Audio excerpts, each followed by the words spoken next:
On the heels of a brutal 5-4 loss in Orange County yesterday, the Oaks retake the field today to welcome in their arch rivals, the Santa Barbara Foresters, who occupy the #1 seed in the Southern Division of the CCL. They are 24-7. They came back and won a game yesterday, 11-7. It was a crazy comeback. We'll get more on that a little bit later. But today, the Oaks back on the field. They have the Whitman College right-handed pitcher Eric Ma going for them. But they have a tough matchup because Ryan Bergert on the other side is one of the better pitchers in the CCL. A sub-2 ERA in 17 appearances this past year at West Virginia. The Oaks want to win this game. It's going to take clean defense and scratching and clawing on offense. They got to keep the score low against this Foresters team. The one thing about the Oaks that you want to talk about all season that's been impressive is they're in every game. And even yesterday, the devastating loss against the OC Riptide had the bases loaded in the top of the ninth, 2 outs. Jacob Castro about 2 inches away from possibly a game-winning double into the gap. Today it's going to take the same kind of intensity. And it's interesting because they're out of the playoff picture now. They're no longer in the playoffs. The Saints won their final playoff spot yesterday. So it's low-stakes baseball, but as we mentioned before with this team, it might be better for their development and the rest of the season, knowing they're playing low-stakes baseball so they can go out there and just let it fly. We'll see if Eric Ma can start the charge today. The Oaks, Eric Ma is on the mound. They're wearing their baby blue home uniforms with white lettering across the chest and navy blue caps. Stepping in is the talented center fielder, perhaps the best center fielder in the CCL, Eric Kennedy. His numbers at least would suggest he is, and he takes outside for a ball. It's now 1-0. Eric Kennedy is hitting well above 300, sitting at 381, which is tops in the CCL. The 1-0 is fouled back to even the count at 1. He's also checked in with 6 doubles, 3 triples, and 2 home runs as well. 1-1, Eric Ma looking for his sign, collects, kicks, and offers. The pitch is swung on and tapped behind the mound, charging from short Baldovino, and he can't handle it. A leadoff error on the shortstop Baldovino, and Eric Kennedy is aboard. At least that's what it should be ruled. We'll see if the board is consistent with my instincts. Next up for the Foresters, Quentin Selma, the third baseman.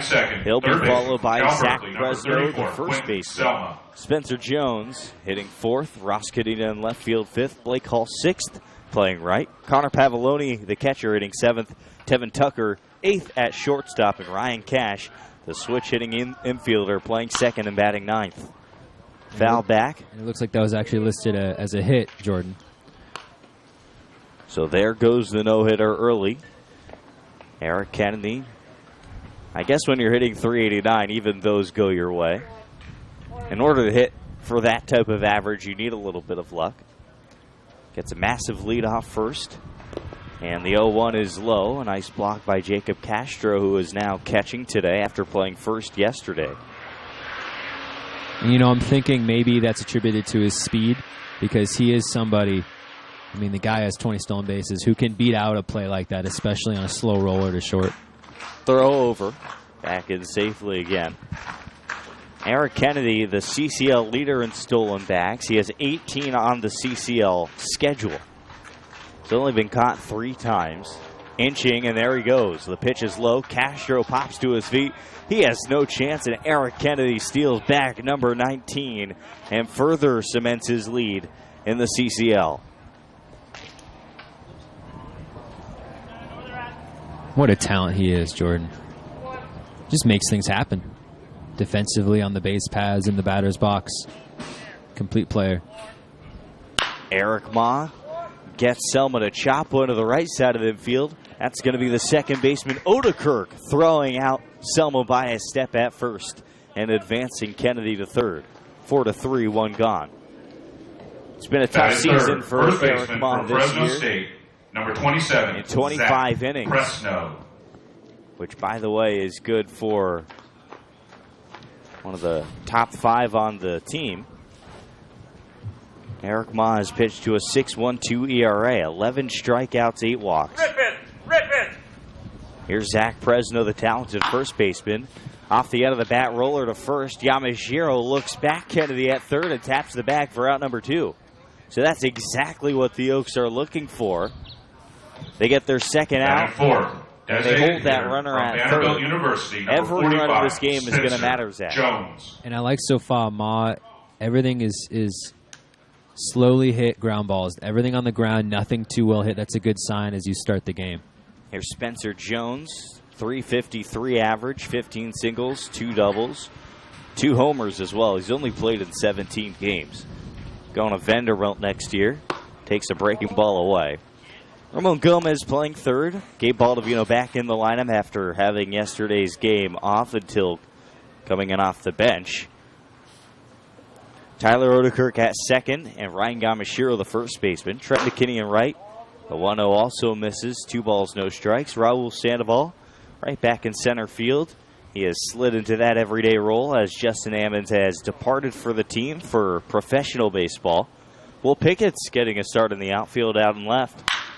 This is a rip shot to right field, right at Trent McKinney, who handles it for the third and out. Final out of the inning. No runs, a hit, no errors. A runner left at third. We're through a half inning. Now we get our first look at Ryan Berger, the talented West Virginia Mountaineer right-handed pitcher. When we come back, it'll be Baldovino, Sandoval, Castro on the Conejo Oaks Baseball Broadcasting Network.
Gabe Baldovino. It's going to be Gabe Baldovino leading off for the Oaks today, replacing Nico Lima, who has the day off.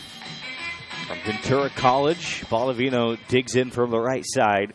All Oaks hitters will have their hands full against Ryan Berger, who starts off Baldovino with some cheddar cheese on the inside corner. It's 0-1.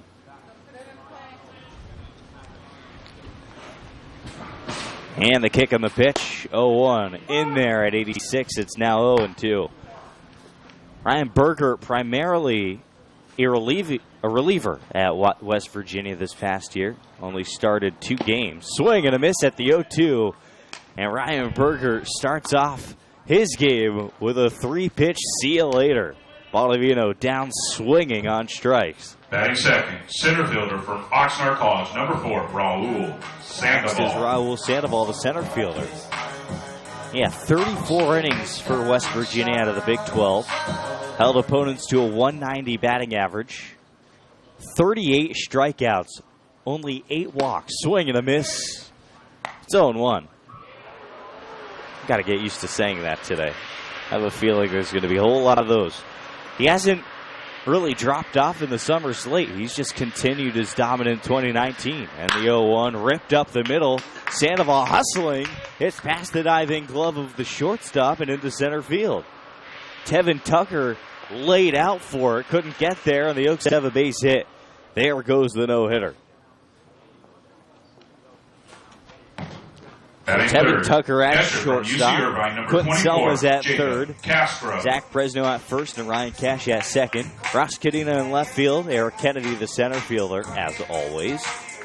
And Blake Hall's playing right field. Conor Pavulon doing the catching for the number 1 team in the southern section of the CCL. And a team that we will absolutely bring you during our playoff broadcast next week. A little roller through the right side. Not the hardest hit ball, but a very effective single for Jacob Castro. Sandoval first to third, and the Oaks have something brewing here in bottom 1. Runners on the corners, only an out. And here comes one of the better RBI men on this team. Maybe the best in the lineup today, Ryan Yamashiro. You know, it's funny, looking at Ryan Berger's starts this season, he's actually gotten worse as the summer season has gone on, which doesn't shock me considering he pitched 34 innings and he's pitching more innings this summer than I think he did consistently last year at West Virginia. His last start was his worst in 4 innings, gave up 2 earned runs. High and inside to Yamashiro on 86. It's 1-0. Could be just a little bit too much mileage on the arm. A little fatigue You're for a young guy, playing 18, at 19. West Virginia. It's not the same stress on your arm as you're going to get at, the summer level or almost any other school across the country. The 1-0 home. In tight, but called a strike, 90 miles an hour. Berger going to his hardest stuff here in the first. And even though he's dropped off a little bit, especially his last start, still 1.62 ERA in 16 2/3 innings. And a dominant strikeout to walk ratio, 26-7. 1-1 high and inside, 2 balls and a strike. After Yamashiro will be Tyler Oedekerk. Saw Ryan Yamashiro in yesterday's game. It was 0 for 4, but he had a sacrifice fly. And he takes one off the shoulder and reaches first. And now they're loaded for Tyler Oedekerk. Just a breaking ball that didn't come down. And Yamashiro smartly leaned his shoulder in there. Cal State LA, number 14, Tyler Oedekerk. So the bases loaded for Conejo. Tyler Oedekerk, the hitter, is hitting .257. He has 2 doubles, 2 triples, and a singular home run. He has 50 RBIs on the summer, which is second on the roster. He's also drawn 17 walks. Rips one to left center field. Eric Kennedy on the run, cuts it off in the gap and makes the catch. But Raul Sandoval will score from third. A sacrifice fly for Tyler Oedekerk, and the Oaks take a 1-0 lead here in the bottom of the first inning. Against a staff as dominant as the Foresters have against a pitcher like Ryan Berger. Getting a run or 2 in the first inning is huge. You want to get as much as you can with the starter with these Foresters before they bring in their dominant relievers, and this is a good start. Maybe they can add a couple more here. Ramon Gomez had a double to right center field in the 9th inning for his first hit yesterday. Let's see if he can continue the momentum here as 89 fades inside on a fastball. It's 1-0. Jordan Brenner and Zach Engberg, by the way, on the Oaks Baseball Broadcasting Network, joined by Emily Hilsinger today on production. And now the set. 2 runners on, the 1-0 pitch. Gomez rips one down the left field line. Is it fair? It is just foul. It hooks outside the line. And it's 2-0, or 1-1.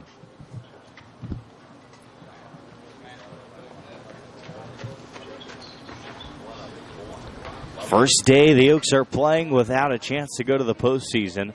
Arroyo Seco locked that up with a 9-2 win over the Academy Barons yesterday. After the Oaks lost to the Morning, a noon start time down at Orange County, the Oaks battled hard, and outside of some shaky defense, they probably should have won that game. The 1-1 pitch. Gomez takes a slider high. 2 balls and a strike. Some shaky defense and just an absolute shocker of a play by Chad Crosby to end the game. I mean, we've seen that with Eric Kennedy before, but that's a great play to end a contest, what he did yesterday, the diving catch and left. 2-1 pitch. Gomez swings and misses through 89 to even the count at 2. Saw some weird things yesterday in that ball game. We saw the strongest sun that the Oaks have played under all summer come and haunt them in the 5th inning where they dropped 2 can of corn fly balls. 2-2, 2 outs, 2 on. Breaking ball. Swung on and missed. Strikeout number 2 for Burgert. But the Oaks get a run against one of the CCL's best. They do that on 2 hits. No errors, and they leave a couple aboard. They're up 1-0 through 1 full. And Eric Ma tries to protect the lead when we come back for inning number 2 on the Oaks Baseball Broadcasting Network.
Top of the 2nd inning.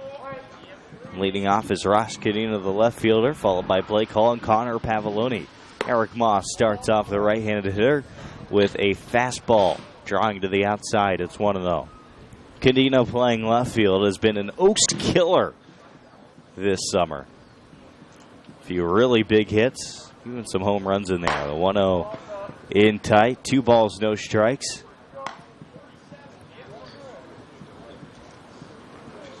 Cadena's hitting .268.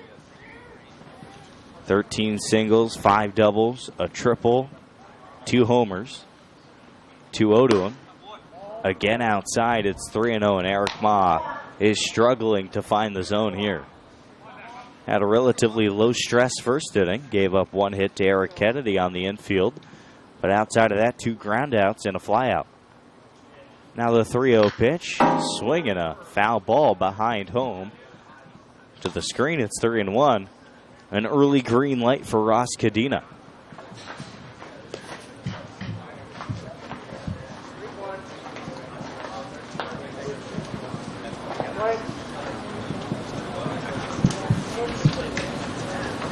And now the 2-3-1 pitch is a breaking ball for a strike.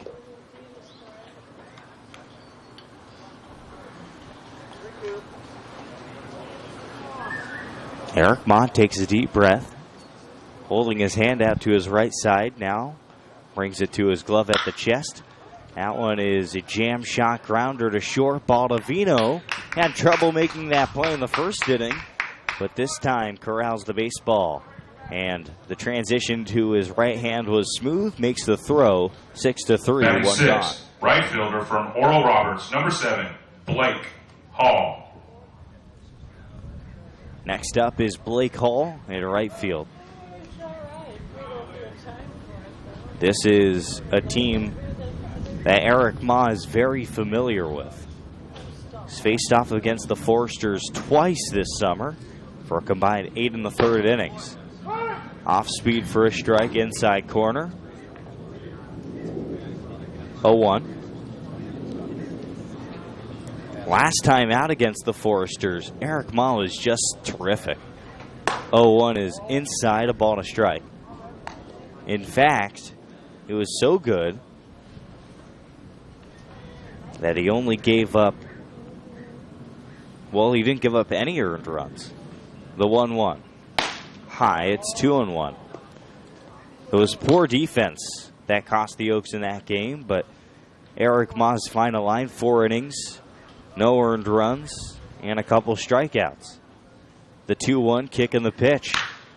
Swing and a fly ball inside the infield, near the outfield grass. It's Ryan Yamashiro making the catch. 2 gone. The previous start against Santa Barbara was also good. 4 1/3. Catcher from the University of Tennessee, ball. number 39, That was Conor back on Pavulon. June 14th. And in that game, Eric Ma struck out 1, walked 2. In both outings, he gave up 6 hits. But Eric Ma has been very good against the Foresters this summer compared to some of the other teams he's faced off against. High on a fastball to Conor Pavulon. Where's number 39 for the Santa Barbara Foresters and is hitting .245 with 10 singles and a couple doubles. 2-seam action on that heater, and it stays away. It's now 2-0.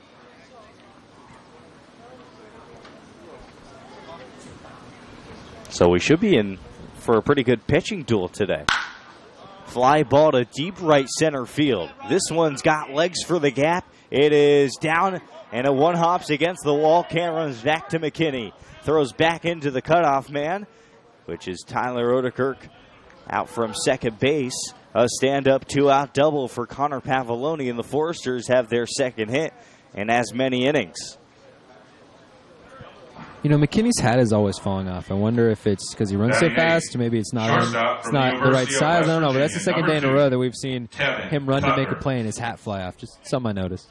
Now Tevin Tucker hits with shortstop. The shortstop for the Foresters. And I don't know. Maybe he's got to get some of these new Conejo Oaks hats. Just got a box full of them the other week. Fouled out of play on the first pitch. 0-1 to Tucker. Tucker's hitting .215 out of the 8-hole. He's a threat to steal, 13 on the summer, which is good for second on the team. Driven in 13 RBIs. Mostly a singles hitter. He has 1 home run and 3 doubles, though. Slider down and away. It's in the dirt, and it's 1-1.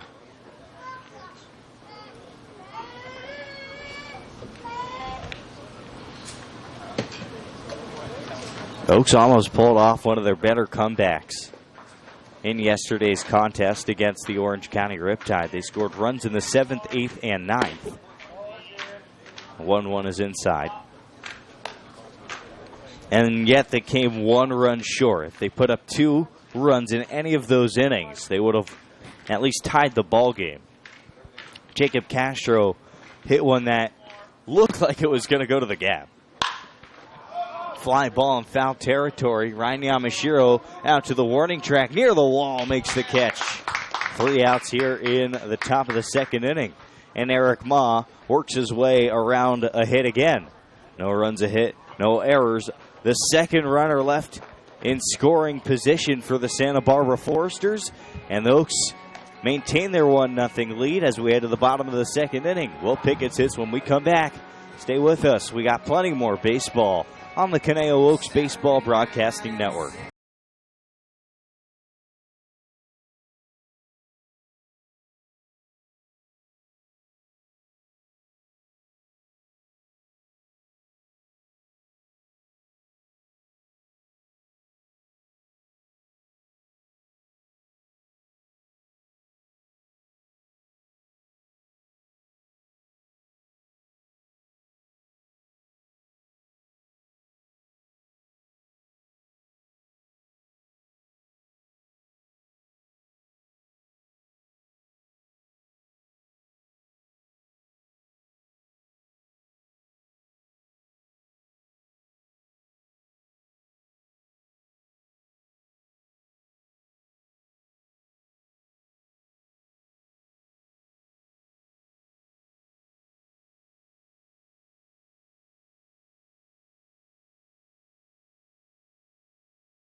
Last of the second batting inning. 6 of those Pickett's from leading Cal State off. Bakersfield, left fielder, number 6, Will Pickett. University, Los Angeles.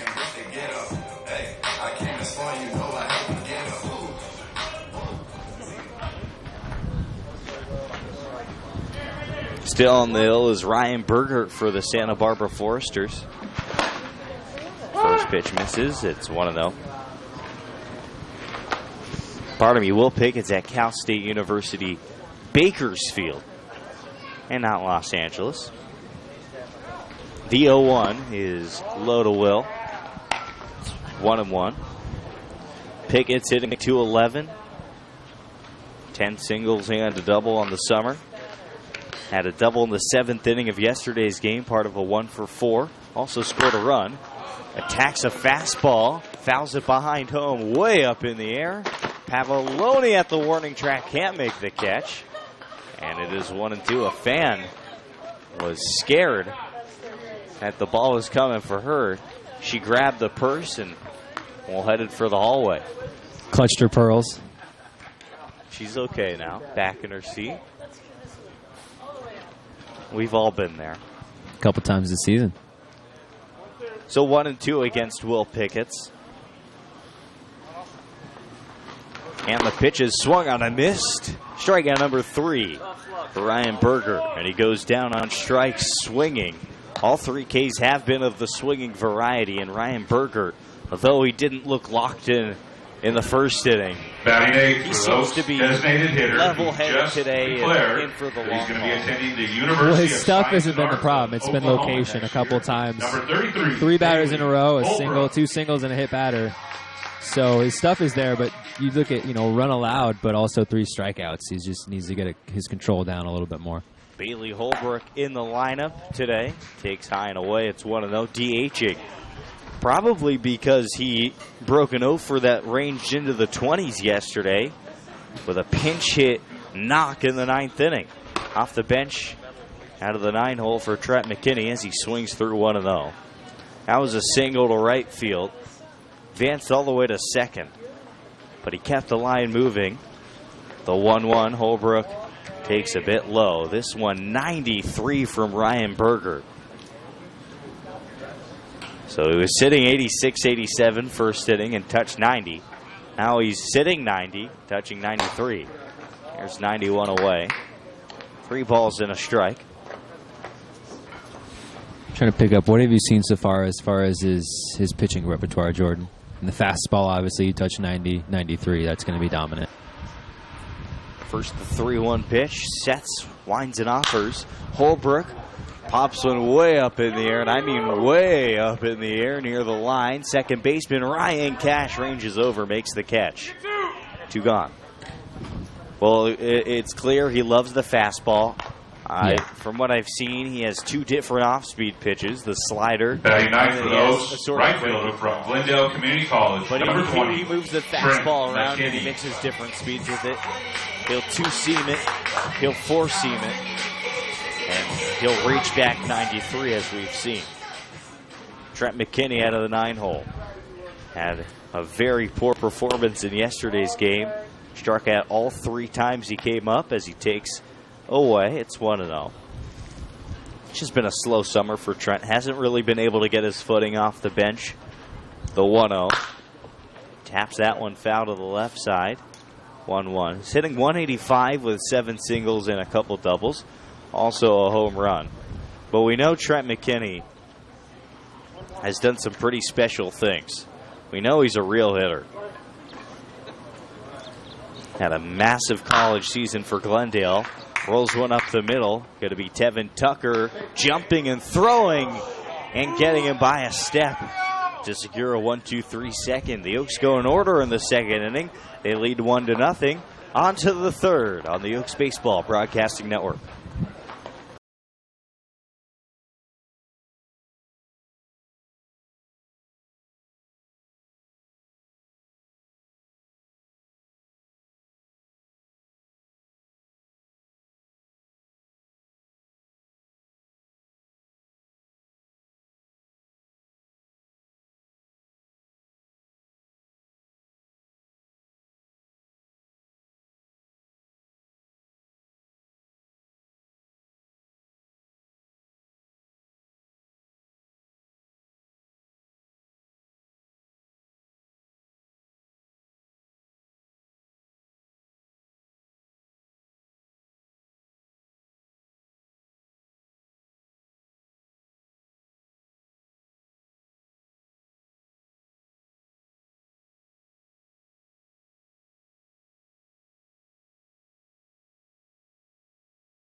hitters from Oral Roberts University. It's going to be the Second base, 9-hole number hitter, 5, Ryan Cash. At Oral Roberts University.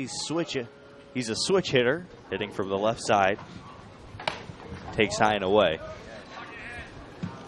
Again, it's Eric Ma. He's worked 2 scoreless innings so far while giving up 2 hits. And the kick, the offer. Ripped to right field. This one could be in the gap. Trent McKinney looks up. It is down and off the wall. Ryan Cash can run with the best of them in the CCL, but he puts on the brakes and stops at second with a stand-up double to lead off the third. And the Foresters, well, they have their 3rd runner in scoring position already today. We'll see if they can cash in. Now batting, center fielder, number 3, Eric Kennedy. Pretty good shot with this guy at the dish. Say that again. Eric Kennedy, always a threat to do some damage.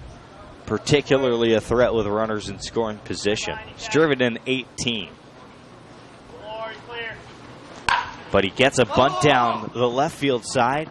It's going to be Eric Ma, and he throws him out by a step at first. Eric Kennedy is going to be called out, and Bill Pintard comes hopping out of the dugout with his hands near his ears. He couldn't believe it. And now he makes a U-turn back to the dugout. An out and a runner on third. He had a similar play at the end of the second inning. Trent McKinney seemingly, possibly beat out a throw at first, and he had a similar reaction to Eric Kennedy. Next up is Quentin Selma, trying to tie this game, looking for an RBI. He's playing third base, grounded to second. Swing and a miss at a splitter low. It's 0-1. Big spot here. Santa Barbara, they're used to coming back, though. They did it yesterday. Got San Luis Obispo in an 11-7 win up at Sinsheimer Park. Ball gets away from the catcher. Castro coming in from third. Ryan Cash scores. The game is tied on a pass ball.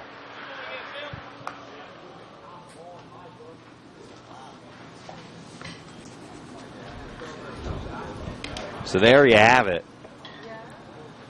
The game is tied at 1, and the Foresters finally draw blood. It's 1-1 count with the bases empty now to Selma with a slightly open stance from the left side of the plate. He takes away. It's called a strike, a fastball. The Blues got off to a 1-0 start. They were up 6-3 through only 2 innings. Off-speed pitch is hit well and in the air to right field near the bullpen. Trent McKinney runs out of room and runs into the Foresters' bullpen. It's 1-2. So the Blues up 6-5 through 3, 7-5 after 5.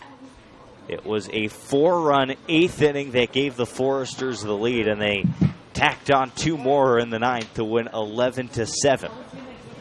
It was a messy game for both the Blues and Foresters. Swinging a hard line drive in the air to left field. Will Pickett makes the catch as he is now in the left center gap, and there's 2 outs now. 7 total errors in that game, 4 for San Luis Obispo and 3 for first baseman, number 27, Zach Presno. But winning teams find a way to do it, and that's what the Foresters did. Here's Zach Presno.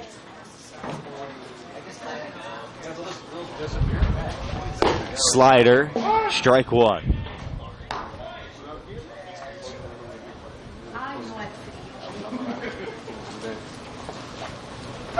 Here's the 0-1. Hanging slider that is lifted foul. How's a pitch that Zach Presno wants back? That was hanging right over the middle of the plate, and the big righty couldn't handle it. So 0-2. Eric Moss still looking for strikeout number 1. He kicks and offers, and the pitch home is outside. A ball and 2 strikes.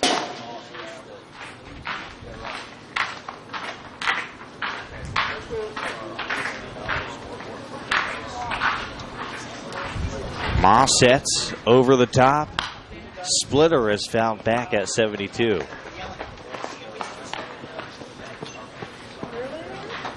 And Matt Struther out of the dugout to help out with the extra balls with the umpire.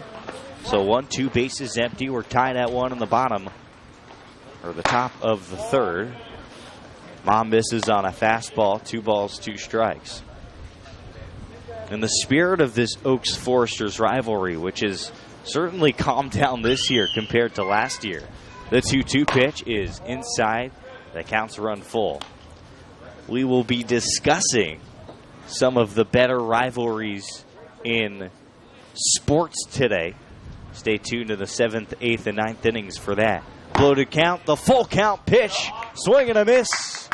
Eric Ma reaches back for 85 and throws a fastball by Presno to retire the side. A run on a hit.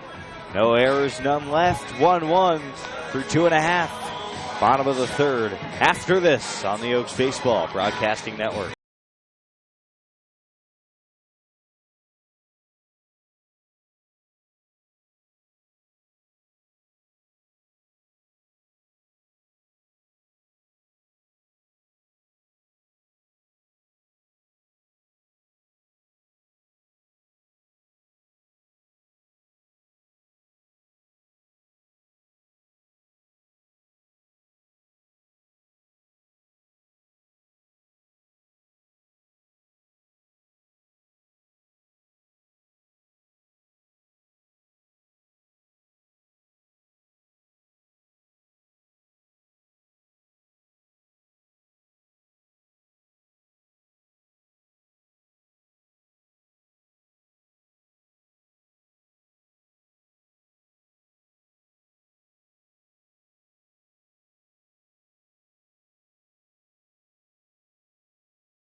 Gabe Baldovino in the last of the third inning. 1-1 score. Foresters and Oaks on the Oaks Baseball Broadcasting Network. Jordan Brenner, Zach Engberg, Emily Hilsinger, and all of you joining us. Baldovino struck out swinging, leading off the first inning. Digs in against Ryan Berger. He starts him off with a fastball, and Baldovino late for it, fouls it behind home and out of play.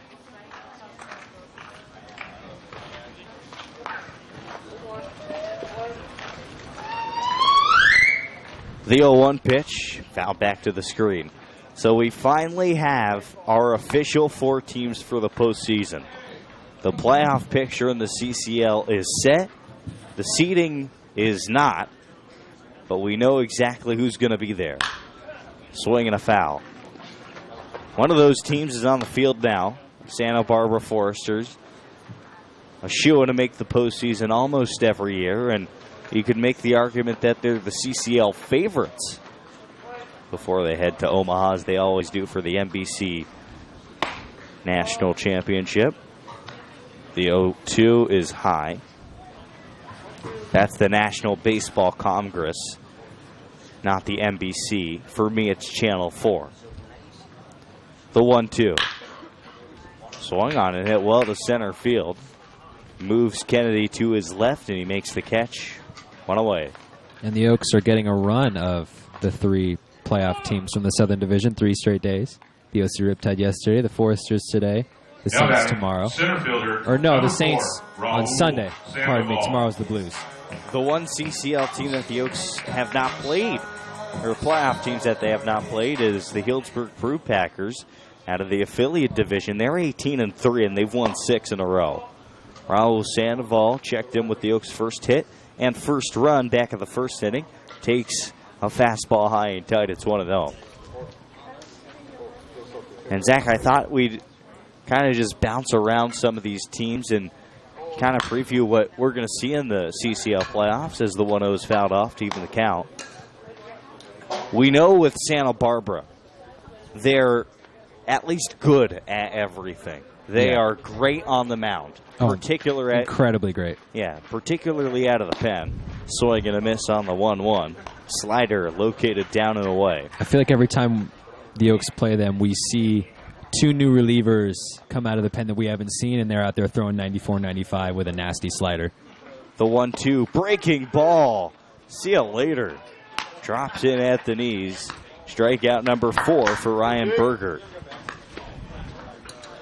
But this is a vulnerable Foresters team. Number 24, Jacob Castro. For as good as the offense is and for how good their numbers are, I would not call the Foresters the best offense in the CCL, and they've certainly struggled with consistency this summer. No team is perfect, and Jacob Castro takes away. Despite being probably the best team talent-wise in the CCL, and obviously Bill Pintard, a great head coach, they do have their flaws, and the Oaks have seen that. They've played them well, and in a lot of low-scoring games between these two teams this year.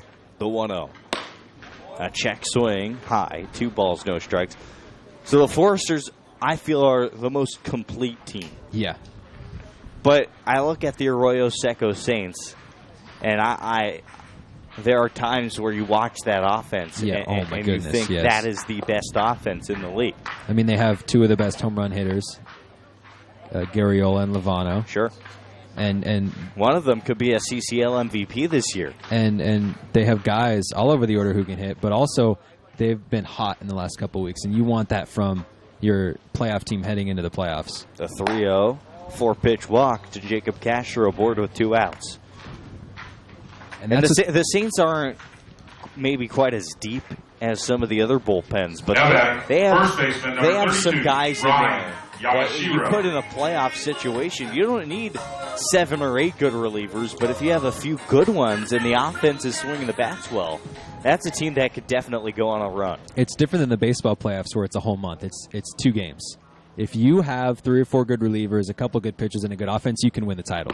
Ryan Yamashiro takes 12-6 high, and it's 1-0. And that's what the Oaks were last year, correct, Jordan? It was an offense that was chugging along at the right time. It was a couple of starters. It was a couple of relievers, and you add a little luck in there. Timing wise, that's all it takes. It's not as much of a complete team that you need.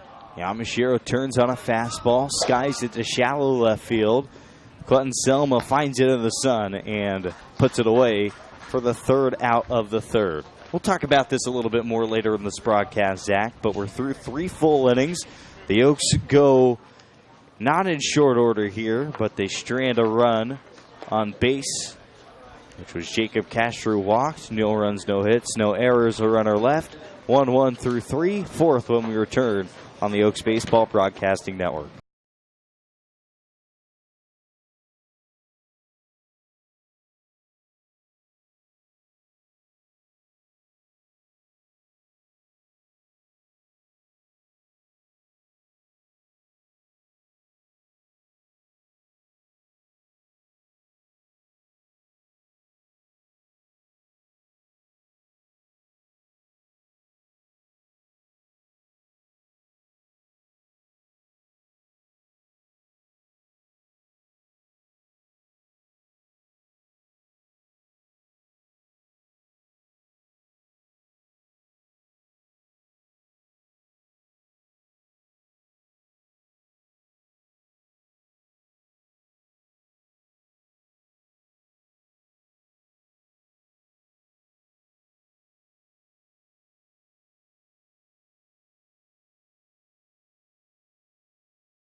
Hitter number 45, Spencer Jones.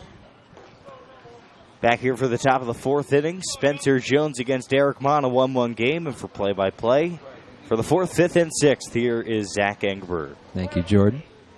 Oaks and Foresters tied 1-1. Foresters got to run across in the top of the 3rd as Jones takes a breaking ball for the first strike. It's 0-1. That run came after a leadoff double from Ryan Cash in the right field gap as Ma delivers the 0-1. It's the outside corner, and it's 0-2. Eric Kennedy grounded into a 1-3 putout. That allowed Ryan Cash to advance to third. And Quentin Selma as the 0-2 high and away, and it's 1-2. Took a pitch that Castro couldn't handle. A passed ball, and Cash came in to score. So 1 run on 3 hits, no errors for the Foresters today as Spencer Jones lines it to the left side and foul. It's still 1-2. Zach, Spencer Jones is one of those players. I mean, as a broadcaster, I've seen a lot of players the past 2 years, and certain guys, based on tools they have or performances they have, they catch your eye. The 1-2 runs inside, stays inside, and it's 2-2. And Spencer Jones is one of those players who not only flashes with his size, but also flashes with his tools and his skills for a young guy headed to Vanderbilt next year. So I urge everybody to follow along with this young man's career. Hard hit ground ball up the middle, past the diving Gabe Baldovino, gets into center, and that's a leadoff single for Spencer Jones heading to Vanderbilt, as Jordan said. You talk about a guy who is 5th in the team in batting average. He only played 17 games. A lot of spot starts. The first game that we saw him, he was pinch hitting, but he's hitting .353 as Ross Cadena comes up to the plate. He's got only 3 extra base hits, but two of them are home runs. 6 stolen bases. He strikes out a little bit too much, but he is such a talented guy. It's the first pitch into Cadena. In there for a strike, 0-1. And he runs so well for a guy that size. The athleticism in that frame is something that you just don't run into all too often. I remember the first time that I saw him run, I related it to Giannis Antetokounmpo, who's a NBA player, won MVP last year. He takes about 2 or 3 steps going from half court, and you see him running here. And that'll be a stolen base as Castro drops the ball. You see him, it feels like it takes him only 5 or 6 strides to get from first to second. So this is 7th stolen base of the season. Yeah, his size at points just gives you a sense of unstoppability. And that's why I think that Giannis comparison, though probably unfair in a lot of senses, does hold some water. Well, he was that skinny when he was 18 as Cadena smacks that one into center. Sandoval backs up, makes the catch. Spencer Jones will easily get to third as the throw comes in. So with 1 out, the Foresters have big Spencer Jones 90 feet away from the plate. Blake Hall up to the plate. Now batting. Hall 0 for 1 today. 7, Blake Hall. Popped out to Ryan Yamashiro in the 2nd inning. Blake Hall, 13 RBIs this season, hitting .280. 7 extra base hits to go along with 20 singles. First pitch into Hall he takes for a strike, 0-1. I love what Eric Ma's doing today. He's working all his pitches. The splitter has been sharper than a lot of his starts this season. As the 0-1. Smack to left. Will Pickett goes back and it'll head over his head. Bounce into the walls. Jones will strut in. Hall will round second. He's going to head to third. The throw coming in. And he is tagged. And he's safe at third. The tag was applied. But I believe the ump is saying he somehow avoided it from Gomez. Slides in safely to third. And that's an RBI triple for Blake Hall. That's one of the great slides you'll ever see at this level. To contort your body in a way. You're coming full speed at third. Number 39, and the ability to move your body in a way that avoids that tag. The throw beat him by 3 or 4 steps, and he's shaken up a bit. But at least he knows that he has his triple. What an incredible individual effort. Conor Pavulon comes up. First pitch he sees, he flies out to center. Caught by Sandoval. Blake Hall will come in to score easily. And the Foresters take a 3-1 lead. Punctuated by Blake Hall's athletic triple. And he was thinking 3 all the way, Jordan. He was rounding second. That throw was coming in from Pickett's. He did not turn back. He didn't look for a second at where that ball was. He was thinking 3 all the way. And to have the awareness to be able to avoid that tag and as you mentioned, Jordan, to be able to contort your body that way, that's incredible. I'm going to watch that play again later. Yeah, it all started with Will Pickett's not getting the best jump on that ball, and he didn't take the best route to it. The first pitch into Tevin Tucker misses, and it's 1-0. So the Foresters, 2 runs on 2 hits in this inning. Take a 3-1 lead off of Eric Ma as the 1-0 skied into left. Will Picketts comes in. It's actually going to go to center. Raul Sandoval for the 3rd out of the inning, but not before. 2 runs on 2 hits. No errors. No runners left on base. A single for Spencer Jones. A big triple for Blake Hall. And a sac fly RBI for Conor Pavulon. Gives the Foresters a 3-1 lead as we head into the bottom of the 4th inning. Keep it right here on the Oaks Baseball Broadcasting Network.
Tyler Oedekerk leading off the bottom of the 4th. Oedekerk, no official at-bats as he had an RBI sac fly in the first.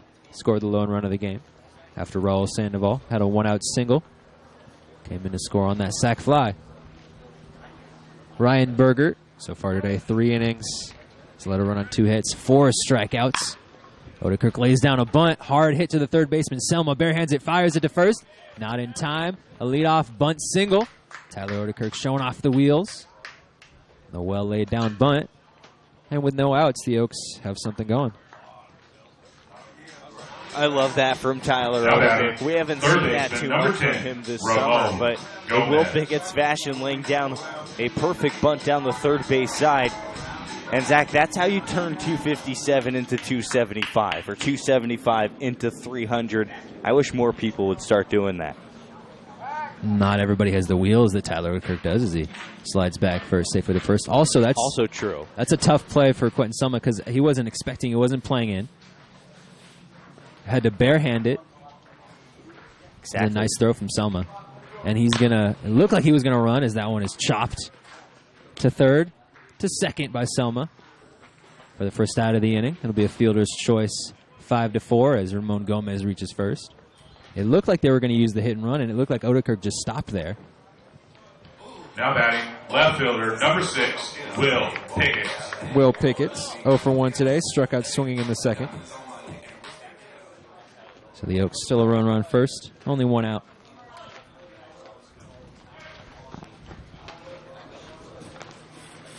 Gomez a little bit of a lead. Pickett's first pitch pops it up. Selma coming in, goes back. Conor Pavulon cannot make the catch. It landed fair, but bounced foul. And that's the 2nd time today, Jordan, that Conor Pavulon has had a play on a ball and hasn't been able to make it. The first came back towards the backstop, and now right up close. Wonder if he's struggling with the sun like the Oaks were in OC yesterday. I think it's more the wind today. It's really blowing out there today. Must be 10 to 15 miles an hour out to right field. That ball started, I thought it was going to come to us, Zach, and it blew all the way back near home. Yeah, you put your hand up, you're ready to catch it. You can see the flag fluttering as the 0-1 high and tight into Gomez. He turns, or into Pickett's. He turns away, and it's 1-1. little bit off on that fastball, 88.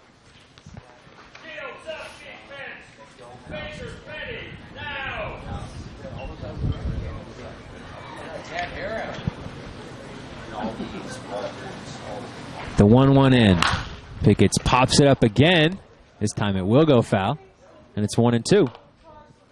We were discussing last inning, Jordan, some of the playoff teams, and we didn't really we got to the Foresters and the Saints, but I'm curious, the Healdsburg Prune Packers. We were looking at some of the stats. We haven't seen them this year, so it'll be a first time seeing them in the playoffs. From what you've looked at, what do you think that team's strengths are? As Berger fires over to first, checking on Gomez.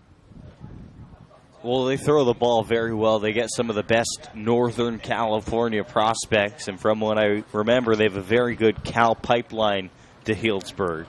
So they're always talented in the rotation, and they're going to be a team who hits a lot of home runs, as diving back in at first safely as Ramon Gomez. And that's partially because of their stadium, the dimensions, 270 or so down the left field line, and they play a softer schedule. The 1-1 popped again by Pickett's. Third time this at-bat. This one is shallow into left. The left fielder, Ross Kadima, comes in, makes the catch for the second out of the inning. So Ramon Gomez still at first. Now 2 outs. As Bailey Holbrook, who's 0 for 1 today, but had a single and 1 at-bat yesterday, comes up to the plate. Designated hitter number 33, Bailey Holbrook. And then obviously, Jordan, we've seen the OC Riptide plenty this season. That if the Foresters are the best team in the CCL, the Riptide are right behind them. Exactly. Very good starting pitching.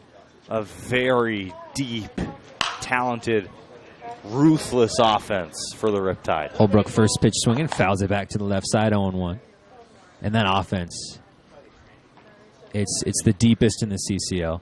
The Saints, I think, can put up bigger numbers. They can have bigger outbursts, but the Riptide come at you in waves. They really do, and they'll sub in 5-6 guys and be just as good. As the 0-1 swung on and missed by Bailey Holbrook, 0-2. Now I think missing Merrick Krause to the professional ranks of the Danville Braves, that's going to really hurt them. He had 6 saves this summer, but on the other side of things, they also had 6 players on their roster who have saves as Holbrook this season. Fouls that one back again, line to the left side, 0-2. I think we saw that a little bit yesterday in the 9th inning. The last few innings, after they pulled out the starter, Devin Sartorius, the Oaks, a run in each of the last few innings, started to crawl back and just barely missed a comeback win in the 9th, if not for some fantastic defense from Chad Crosby. We'll see if that plays into it. Bullpen talent as Holbrook lines that one. Hard hit ground ball to the first baseman, Zach Fresno, picks it up as he's kneeled down, heads to first for an unassisted putout. So the Oaks, no runs on a hit, no errors. They leave a runner stranded. That's Ramon Gomez at first. Foresters still lead 3-1 as we head to the top of the 5th. It looks like it's still Eric Ma back out on the hill. You'll see it all right here on the Oaks Baseball Broadcasting Network.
Ryan Cash, the second baseman, batting 9th in the order, leading off the top of the 5th inning. Foresters leading 3-1 after 2 in the top of the 4th. Eric Ma back out, and the first pitch in is high, 1-0. Ryan Cash's first time up. Led off the third with a double. Ended up scoring on a passed ball. The first run of the game. And the 1-0 misses. Low and away, and it's 2-0.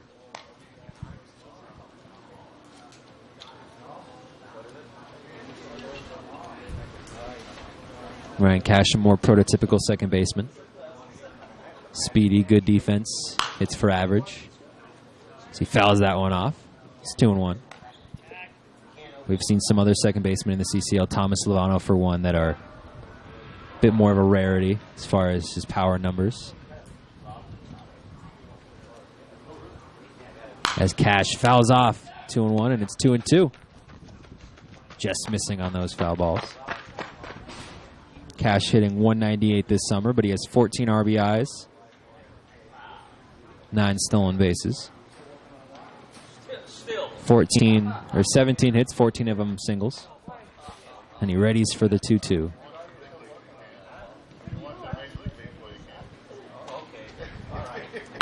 Fouls the 2-2 off again. 3 straight foul balls from Ryan Cash, making Matt Struther work hard today.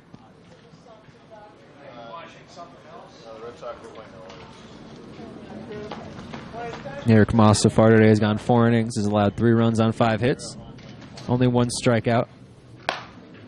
As 2-2 is up and away. 87 on the fastball, and it's a full count, 3-2.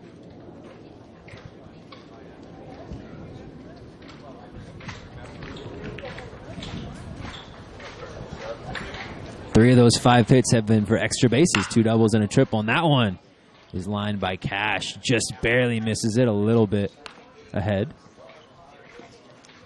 And it stays full, 3-2. Ryan Cash affects the game in so many different ways. Defensively, lights out at second base. He can play shortstop too, wheels, and also can hit from both sides of the plate. As 3-2, he swings through for the second strikeout of the game for Eric Ma. The first out of the inning.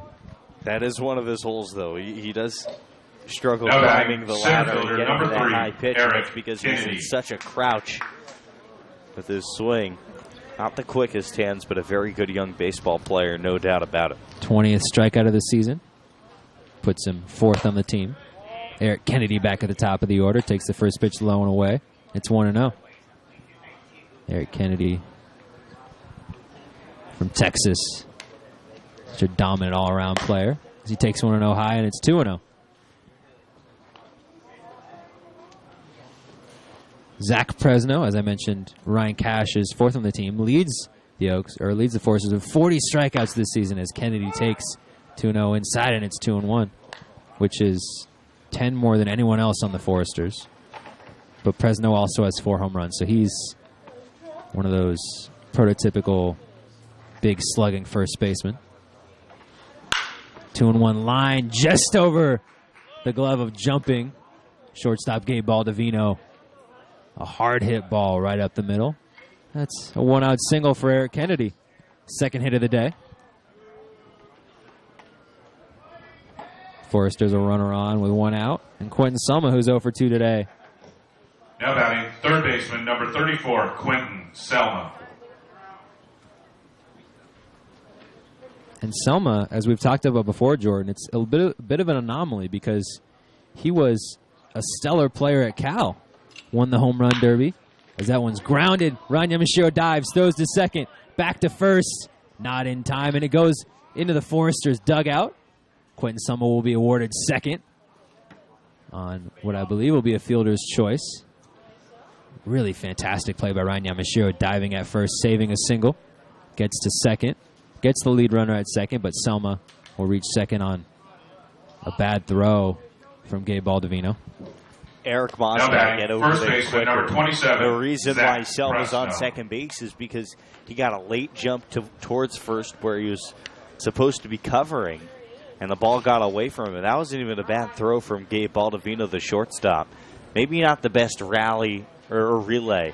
Didn't get it out too quickly, but again, it's those little mistakes that just mount during a game. One base here,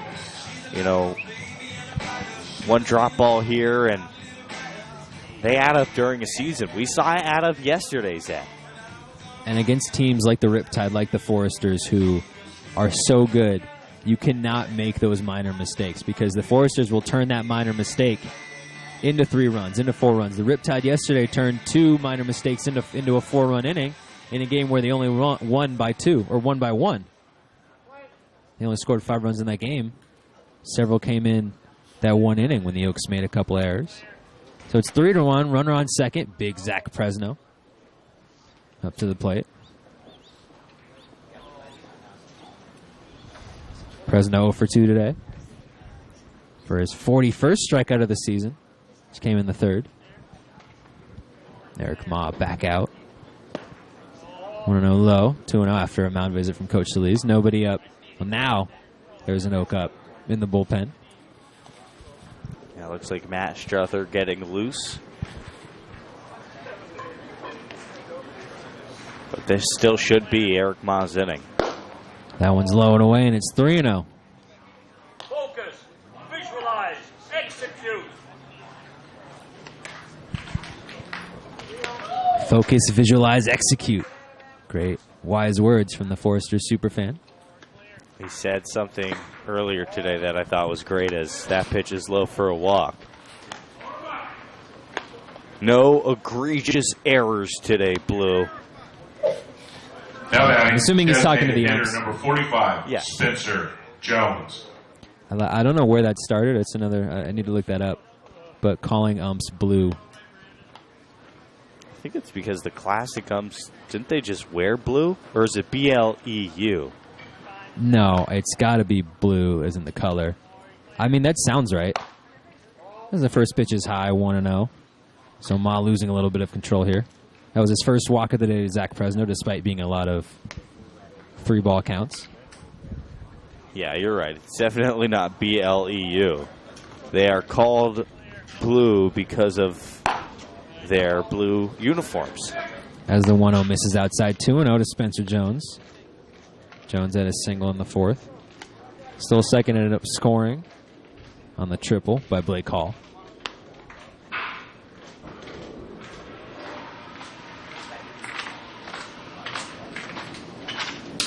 Two runners on, 2 outs. As Jones swings through the 2-0, fouls it off, and it's 2-1. 87 on that fastball.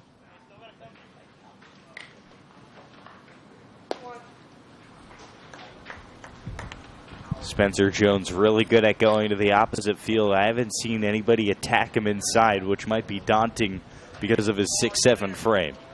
The 2-1 low and away, and he swings over it, and it's 2-2. It's Eric Ma.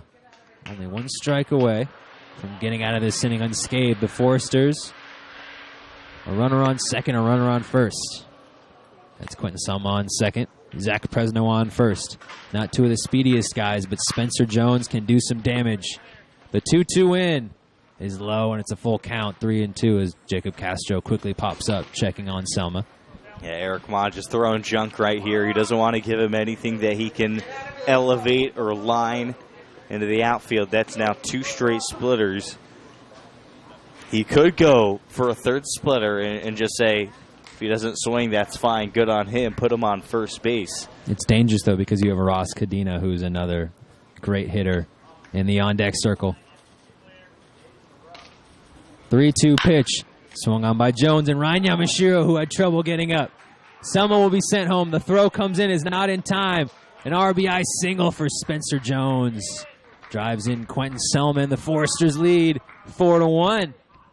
That was a tough play. Ryan Yamashiro, who earlier today made a great diving stop. Looked like he stumbled a little bit out of the box at first. When he stumbled, that allowed the ball to get in between him and Tyler Oedekerk in the gap. And that allowed Quentin Selma to come in and score. How about that swing from Spencer Jones? A great at-bat, fighting off some tough pitches as Coach Solis comes out to the mound to talk to his righty. But Spencer Jones, I mean, we saw him earlier this season off the bench. It's pretty evident to me he's made some sort of jump this summer, which is what you want to see. So talented. That kid's going to be a stud, and it looks like that'll be it for Eric Ma. So the Foresters this inning so far, a run on 2 hits, They still have runners in the corners. Also one error for the shortstop, Gabe Baldovino. Looks like it's Matt Struther coming in from the UC Santa Barbara. We'll get you Eric Mazlan, and we'll get you the remainder of the top of the 5th. Keep it right here on the Oaks Baseball Broadcasting Network.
Matt Struther, the new pitcher for the Conejo Oaks.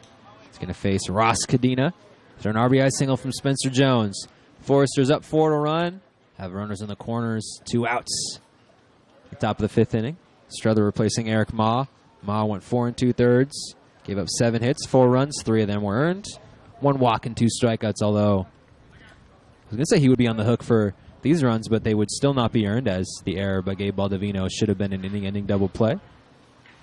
And yet here the Foresters are. The first pitch into Cadena swung on and missed.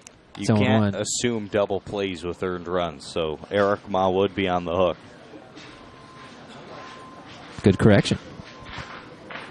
But Matt Struther, a pitcher, Zach, who every time he's gone out there, he seems a little bit more and more comfortable. Got off to a brutal start this summer, but he has really found his footing as the season has progressed. The 0-1 as Jones is running. Cadena, a high fly ball to left center. Sandoval backs up in front and to the right of the flagpole in the warning track and makes the catch. So that ends the inning, but not before a run on 2 hits, 1 error, and 2 runners left on base. The Foresters take a 4-1 lead. Matt Struther comes in, faces 1 batter, gets the out he needs. Ryan Bergert back out on the hill for the bottom of the 5th inning. The Oaks will be up to bat, down by 3, and you'll see it right here on the Oaks Baseball Broadcasting Network.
Trent McKinney out of the 9 hole. 0 for 1 today. Now batting, controversial right fielder, number 20, 6-3 ground out Kenny. that closed the second inning. He thought he was safe. No way to really check it. I mean, we could look at the tape, but no way to really look at instant replay.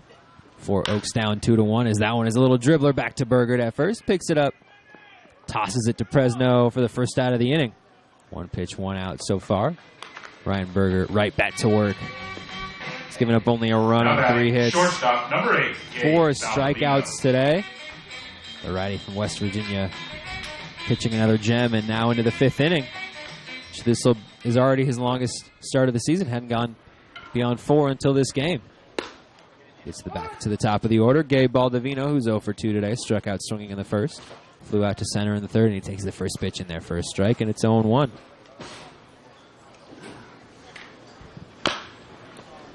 Dribbles that one foul. It's 0-2 to Baldovino. So solid on the mechanics is Ryan Berger. When he is even a little bit off, for many pitchers, that decides whether you're throwing a strike or not. Because he's so solid with his mechanics, a little mistake, he's still throwing a strike. That one popped up back. Pavulon back to make the play, and it'll be out of play. Takes a loud thump over our heads and back towards Cal Lutheran University as it looks like the ball was picked up by a fan. So when you're locked into your mechanics, it makes that room for error a little bit bigger. As the 0-2, strike 3 on the outside corner. Ryan Berger, cooler than the other side of the pillow.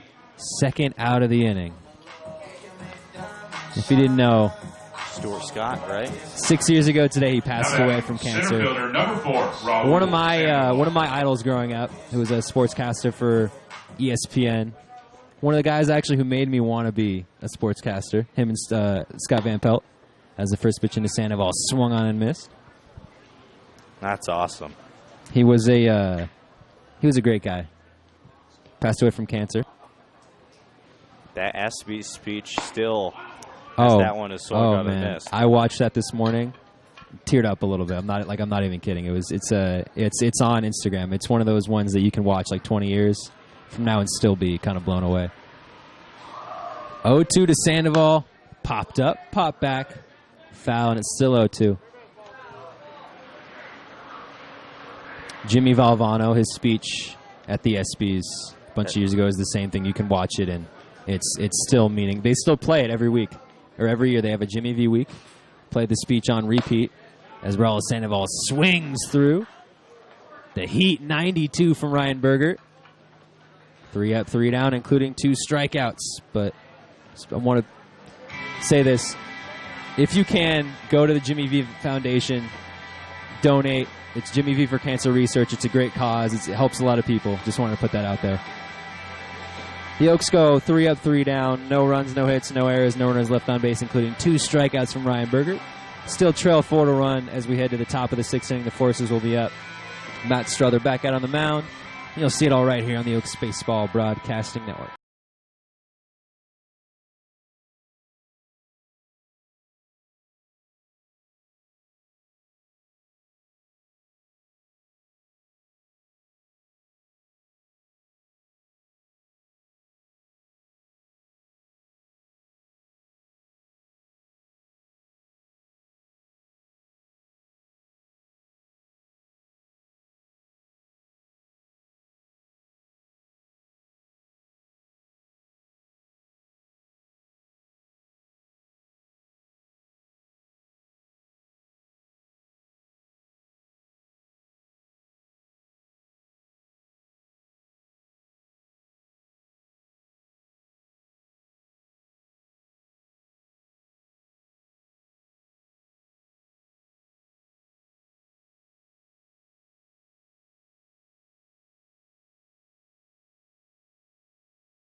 Blake Hall leading off the 6th inning. Foresters leading 4-1. So far today, 4 runs on 7 hits, no errors. The Oaks, 1 run on 3 hits, 1 error.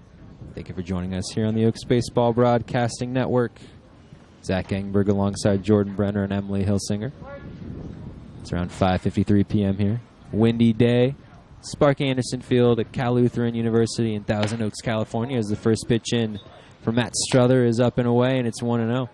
Key for Matt Struther in today's outing, keep the ball low in the zone. This is a Foresters lineup that is swinging today. They're being aggressive. Make sure to take advantage of that. The 1-0 popped by Blake Hall into left center field. It goes back at the bottom of the wall. Blake Hall is going to stop at second. And Blake Hall, Jordan, is halfway to the cycle. Had a triple into left field over the head of Will Pickett's, and now a line drive moonshot of a double that I would say in most other parks in the CCL, Jordan is out of here. But here at Sparky Anderson, drops right below the flagpole where home runs go to die. Regardless, the Foresters, no outs, have a runner in scoring position as they have basically all day, and Conor Pavulon at the dish. Yeah, that ball is spanked. And, Matt Struther, again, just missing high in the zone. He has a good fastball when it's working low and he's touching corners, but it's not a fastball that's going to overwhelm you with the velocity. So if you put it over the middle of the plate, a team like the Foresters, they're going to swing and hit it hard. First pitch into Pavulon inside, and it hits him on his upper left arm. First pitch from Struther, and he's struggling a little bit today.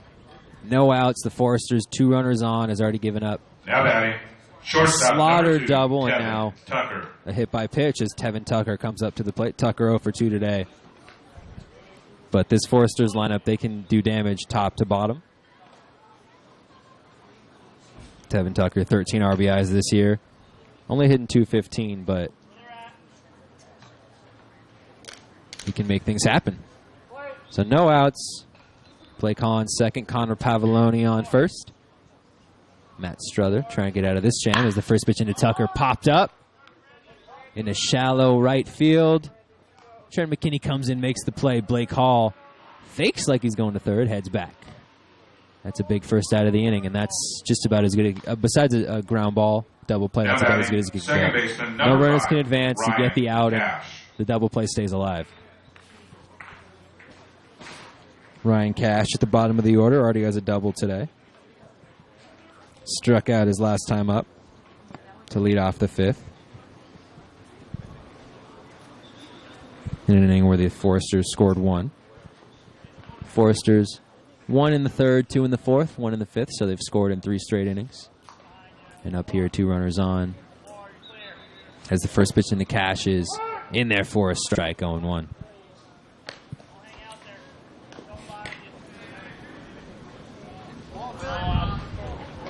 Timeout is called as the ball comes in from the Foresters bullpen. Eric Kennedy showing off the arm, tosses it back.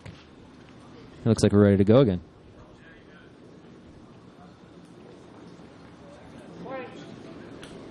Ryan Cash hitting .276 this season with runners in scoring position.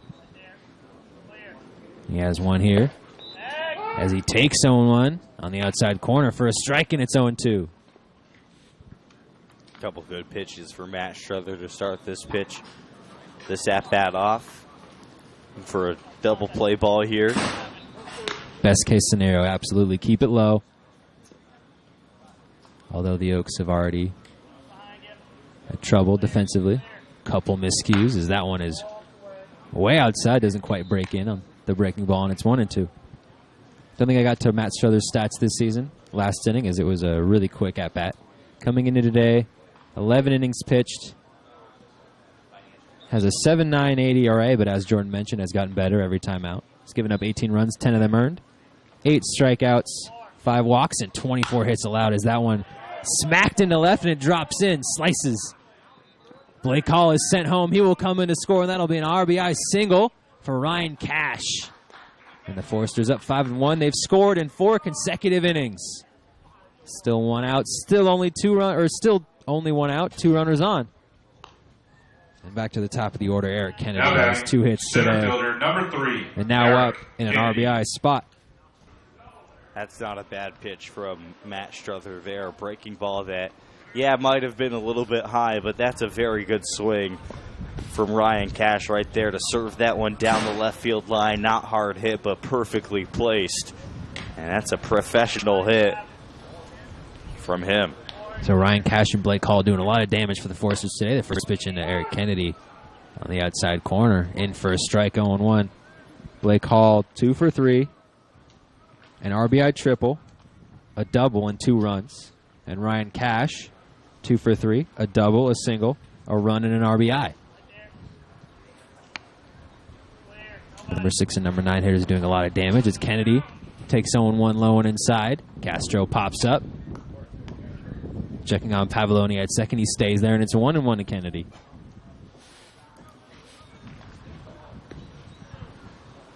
Eric Kennedy had a single in the first. Stole second, got to third, and was stranded there in the 5th.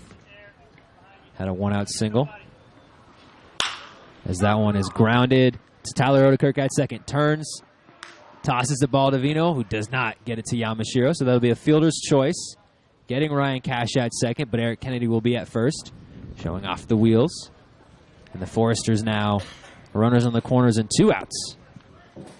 Now batting, third baseman number 34, Quentin Selma. Quentin Selma, who grounded in to what could have been an inning double play, although he beat out the throw to first. What was an error by Gabe Baldovino. Before a little 2-out rally. Scored a run in the 5th. Now he's up. Big slugger from Cal Berkeley. First pitch as Kennedy is running, shows off the wheels, and he gets to second safely on the high throw from Jacob Castro. Second stolen base of the day for Eric Kennedy. And now 2 runners in scoring position for Quentin Selma. You know, Zach, we've been talking a lot about Quentin Selma this year, about how the difference in his stats at Berkeley compared to with the Foresters. You know, Exactly. Some players just have a difficult time adjusting from metal bats to wood bats. It could be something as small as that. Might be another guy. Some guys, it's a fatigue thing. I mean, playing baseball this long as that one's inside, and it's 2-0 to Selma. Some pitchers deal with that, but hitters as well. You play a full season in college.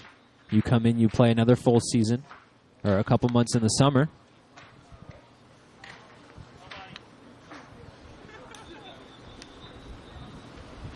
Two-0 to Selma. He takes for a strike, and it's 2-1.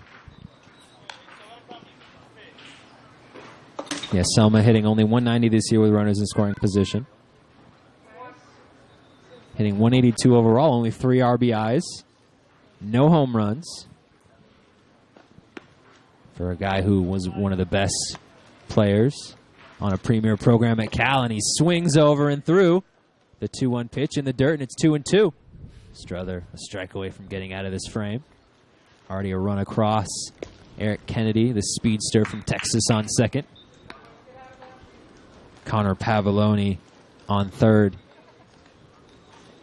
Quentin Selma trying to drive him in. 2-2, 2 outs, 2 on. Struther fires in. Popped up by Selma into left. And that will drop fair and get to the wall. 2 will come in to score. Selma gets the second for an RBI double that drops in along the left field line. And that's 3 across in the top of the 6th. That's 7 across today on 10 hits. So the Foresters lead 7-1. Still have a runner in scoring position in their biggest inning of the game. 27, Zach Presno. That one not well hit, not well swung on by Selma, but placed well, drops in. Barely along the left side. And the Foresters come across to score.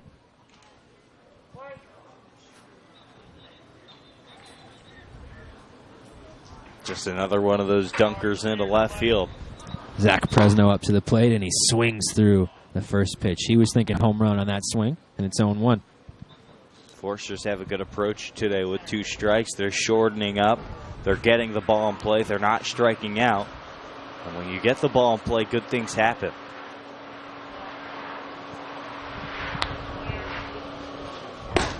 The 0-1 breaks in a nice pitch from Matt Struther, and it's 0-2. And today it seems like the Foresters, as you mentioned, they're 2-strike. They're doing their damage with 2 strikes, and they're doing a lot of their damage with 2 outs as well.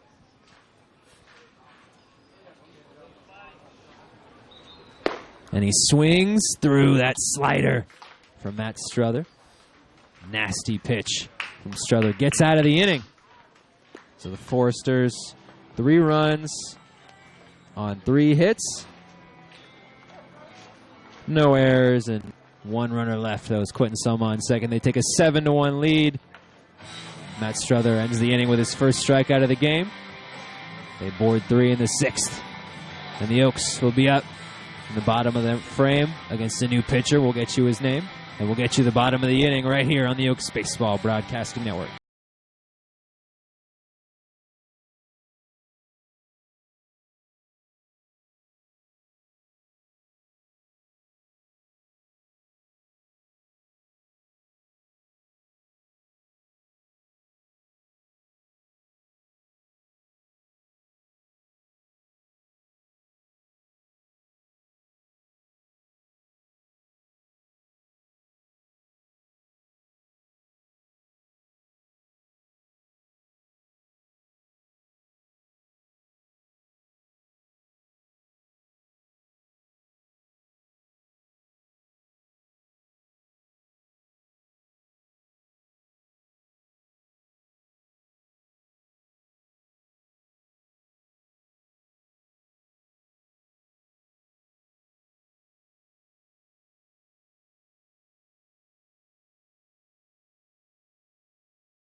Nico O'Donnell, a righty out of Texas, now on the mound for the Santa Barbara Foresters after 3 come across in the top of the 6th inning. They now lead 7-1. Jacob Castro leading off the bottom of the frame for the Conejo Oaks.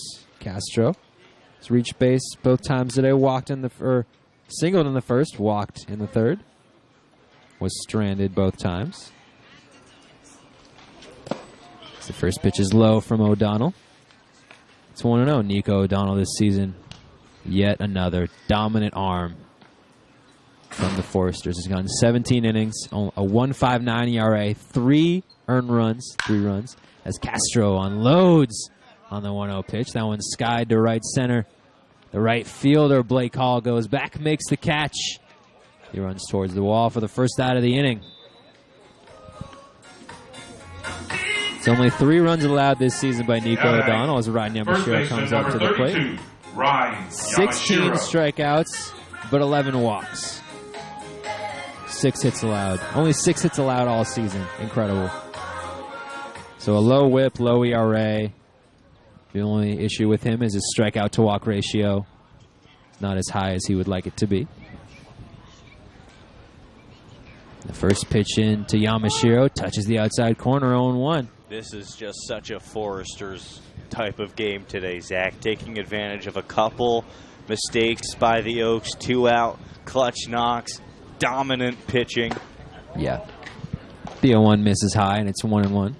I mean, if Bill Pintar could win every game in one way, it would be this formula that they're using today. Running the bases well, too. The 1-1 low, but in there for a strike, and it's 1-2. Started off the day. Only a run in the third, 2 in the fourth, 1 in the fifth. Their biggest number in one inning is 3 in the sixth, so no massive innings, just clutch at-bats where they could get them. The 1-2 misses low and away, and it's 2-2. Nico O'Donnell has seen the Oaks 3 times this season, and he's been great in every outing. Went 2 innings on June 11th. Gave up no runs, struck out 2, no hits. Has 2-2 on the outside corner. Peanut butter and jelly from Nico O'Donnell for the second out of the inning. And the 7th strikeout of the day by Foresters pitching. Second baseman, number 14, Tyler Oedekerk. Dominating Oaks hitting to the tune of 7 strikeouts, only 3 hits allowed. And Tyler Oedekerk here to save the inning, or try to save the inning at least. Oedekerk 1 for 1. Had a sac fly RBI in the first, the only run that was scored today as he swings at the first pitch. It was low, and he pops it up foul. 0-1. And then he singled in the fourth. Nico O'Donnell, the second outing he had against the Oaks. June 14th, went an inning. Again, no runs allowed. Had a strikeout, and then on June 22nd, as the 0-1 high, 91 on the fastball, and it's 1-1. June 22nd, he went 3 innings. Had 3 strikeouts, gave up no hits, no walks, and no runs. Just about as perfect an outing you can get. 1-1, low and away on the slider, and it's 2-1.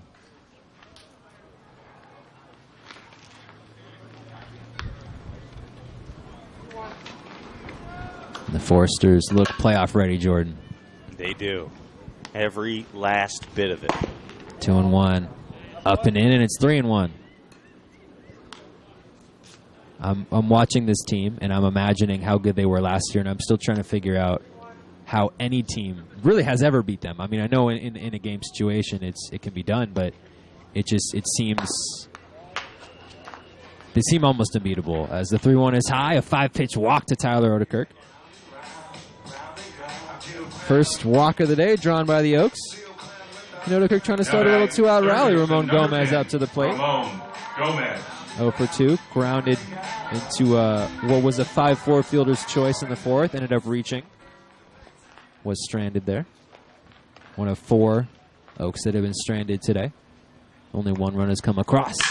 As he swings at the first pitch, lines it into right, it goes back, and foul as it bounces off the side of the wall, right on top of the Foresters bullpen. Ramon Gomez is such a unique prospect because he hits better, funny enough, against some of the better pitching in this league. Has had some of his best hits against the Foresters, against the Riptide. And part of the reason why is because his hands are his biggest asset as a hitter. And when you're playing against faster velocity, you use your hands more to get to balls quicker than you usually could. The 0-1 into Gomez is up and in. It's 1-1. And we chatted with Ryan Yamashiro earlier this year. You can catch that interview on our YouTube page, Conejo Oaks. He was saying the same thing. He was saying how he has more home runs than he did previously, and a lot of that has to do with the higher velocities. He can do more damage in the higher velocities. 1-1. Oedekerk is running, and he slides in there safely into second as the throw goes beside Ryan Cash. He can't handle it. That's a stolen base for Tyler Oedekerk. So Oedekerk, so far today, 1 for 1, has reached all 3 times, but has reached 2 straight appearances. Now a stolen base, also an RBI. He's doing his best against this dominant pitching staff from the Foresters. Oedekerk's 8th stolen base of the season. Time is called. Gomez steps back into the box, and we're ready to go. 1-2, 2 outs. A runner on second. Oaks trail 7-1. Nico O'Donnell delivers the 1-2 low in the dirt. Gomez holds off, and it's 2-2.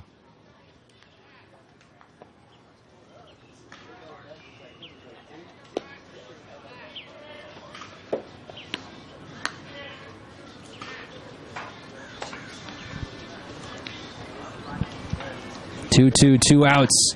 Up and into Gomez, and he takes that as well. A nice at-bat from Ramon Gomez. And it's a full count, 3-2. Yeah, good fight here from Gomez, similar to what Oedekerk just did. He had a good fight in his at-bat, too. So the Oaks are grinding out here. Full count pitch to Gomez. He pops it up, foul, and he stays alive. That's what you like to see. That's all you can really ask for from a team that is no longer in playoff contention. Not the season they were expecting. A lot of injuries, a lot of tough losses, but you like to see them coming out, still grinding, still fighting, coming out every at-bat, doing their best. 3-2, 2 outs. High to Gomez, and that's the second walk of the inning. So the Oaks trying to start a little 2-out rally, down 6 in the bottom of the 6th, and Will Pickett's comes up to the plate. Out of the 7 holes, we get to the bottom third of the order. Pickett's 0 for 2 today, but he's had some big hits as of late.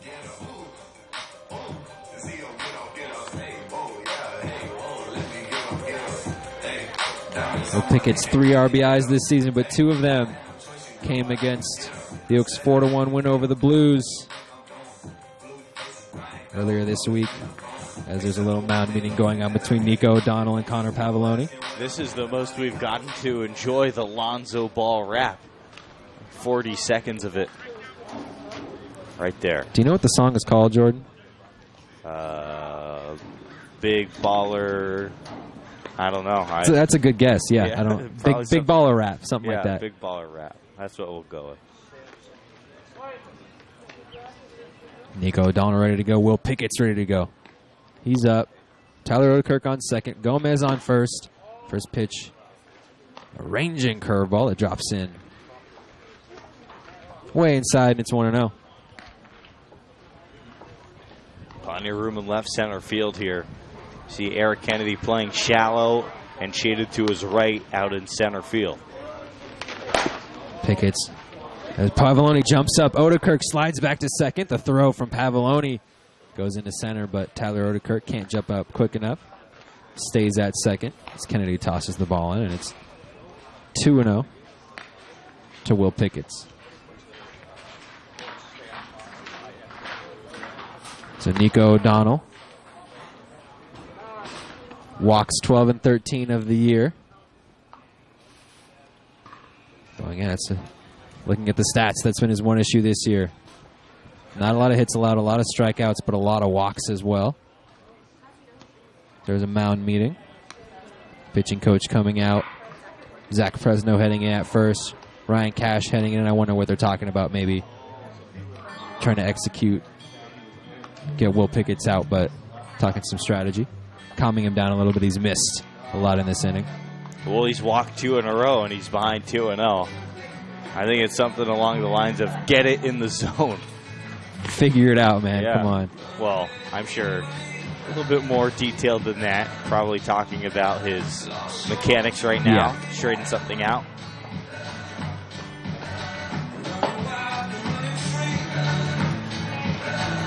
I have to imagine anything he throws, he's not going to leave anything up in the zone for Pickett's to do damage with Tyler Oedekerk on second. And big arms in the outfield. Everyone heads back to their spots. Nico O'Donnell readies. The ump is ready. Pickett's is ready. 2-0, 2 outs. O'Donnell looks in and fires. Up and in, he misses again, and it's 3-0. One pitch away from walking the bases loaded as he hit 90 on that fastball.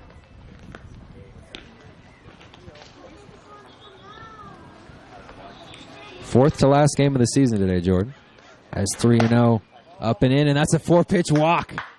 And the Oaks have the bases loaded as Big Bailey Holbrook comes to the plate. Holbrook 0 for 2 today, but you know he can do damage from that left side. Now batting, designated hitter number 33, Bailey Holbrook. So O'Donnell quickly got 2 outs in the frame. Jacob Castro flew out to right. Ryan Yamashiro struck out looking. And then O'Donnell walked Oedekerk, walked Gomez, and walked Pickett's on 4 pitches. As Bill Pintard heading out, looks like he's calling to his bullpen. So this may be it for Nico O'Donnell. And it looks like it will be. So the Oaks Bases loaded, 2 outs, down by 6. We know this team has come back before. This would be one of their best late in the season against the Santa Barbara Foresters and their dominant bullpen. We'll get you the rest of this exciting inning right here on the Oaks Baseball Broadcasting Network.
I'm good, yeah. Connor Woods, righty from UNLV, soon to be a teammate of Noah Matera on the mound. The Oaks, the bases loaded after 3 walks from Nico O'Donnell. Tyler Oedekerk on third. Ramon Gomez on second. Will Pickett's on first, and Bailey Holbrook up to the plate. Connor Woods this summer for the Conejo Oaks, in 16 2/3 innings pitched. He's given up 7 runs, 6 of them earned for a 3.24 ERA, 18 strikeouts, 6 walks, has allowed 11 hits. Like O'Donnell, he has faced the Oaks 3 times this summer. His most recent matchup coming on July 12th. Gave up 2 runs in an inning of work, struck out 2, allowed 2 hits. Promising stat for the Oaks. Bailey Holbrook up in a big spot. He takes the first pitch inside, 89 on the fastball, and it's 1-0. Looks to me like Bailey Holbrook seems more relaxed today after getting that hit yesterday. Yeah. Barreled one up his last time up. Getting good wood on this pitch would be big as he swings at the first pitch, pops it up, he drops his bat. Eric Kennedy has a beat on it, backs up, makes the catch to end the inning. So the Oaks get 3 walks to load the bases. Connor Woods comes in, closes the door. No runs, no hits, no errors. 3 runners left on base. The Oaks still trail 7-1 as we head to the top of the 7th inning. Looks like a new pitcher in from the bullpen. We'll get you that pitcher, and we'll get you the 7th, 8th, and 9th innings right here on the Oaks Baseball Broadcasting Network.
Peyton Ebel from Greensboro College now on the mound for the Conejo Oaks.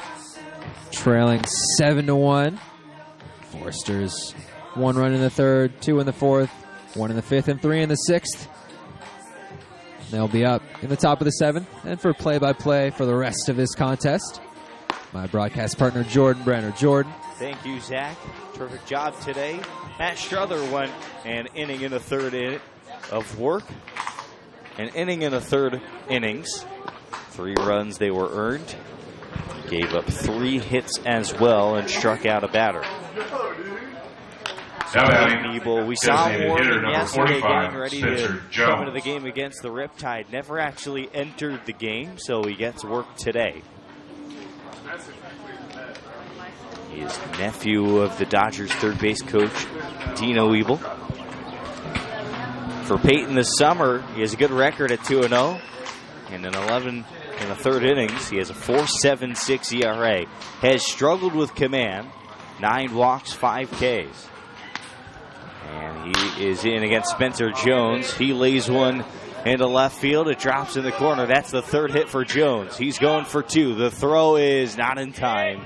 And Spencer Jones has hits in 3 consecutive at-bats. He's 3 for 4 on that double. Spencer Jones doesn't run, Jordan. He gallops. Now batting. Very few players could turn that play into a double, and he did it with ease. That guy is a prospect. Very fair to say that. He has really changed this game today. An RBI single, a run scored, a stolen bag, and now a double to left field. Here comes Ross Cadena. He's barreled up the ball today. Warning track shot in the fourth. He's 0 for 3, though, with 2 flyouts and a ground out. Digs in from the right side. Ebel checks second and offers. The pitch in is called a strike, 70 miles an hour. Ebel's not going to throw it very hard. Tops out in the 70s. But he really knows how to spin the baseball. Peers in for his sign from Jacob Castro, and he comes set the southpaw. Sends home. Inside 73 on a fastball. And it's 1-1. 7 runs, 11 hits, no errors for the Foresters. A run on 3 hits and an error for the Conejo Oaks.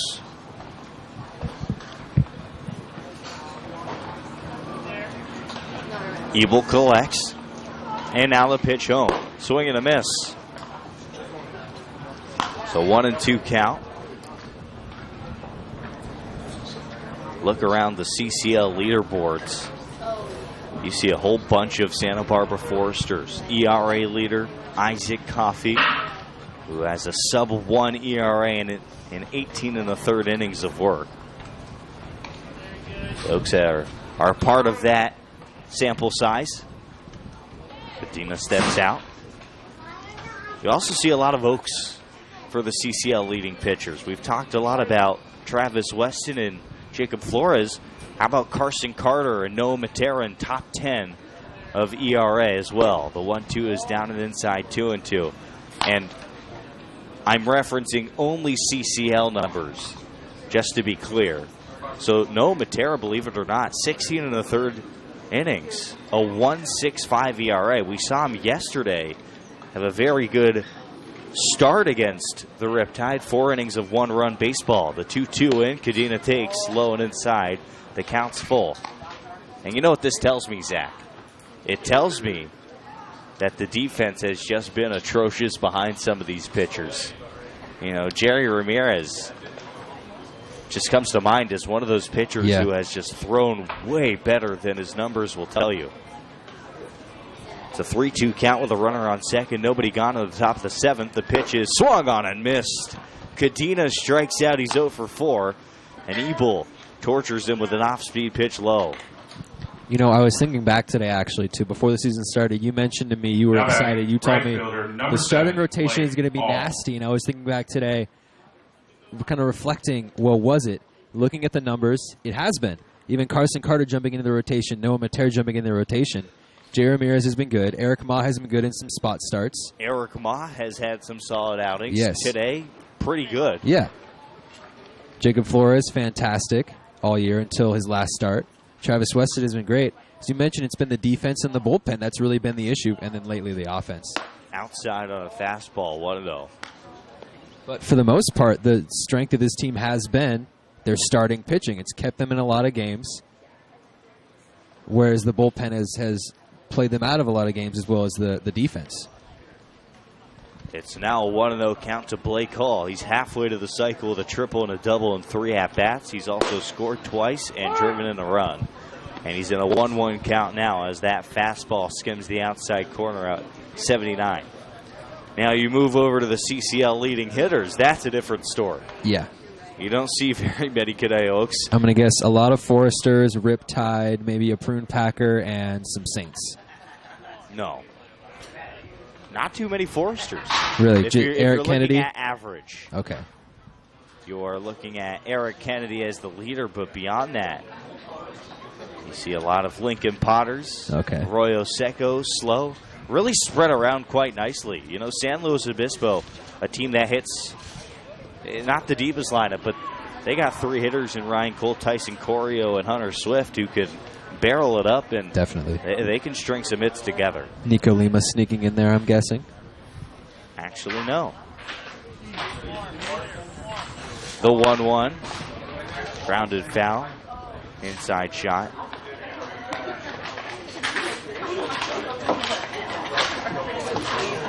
You're looking at home runs.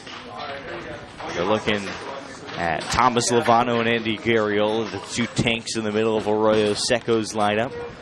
Excited to see those 2 players against some elite pitching in the playoffs. Definitely. See some marquee matchups there. The 1-2 home, too low on a fastball.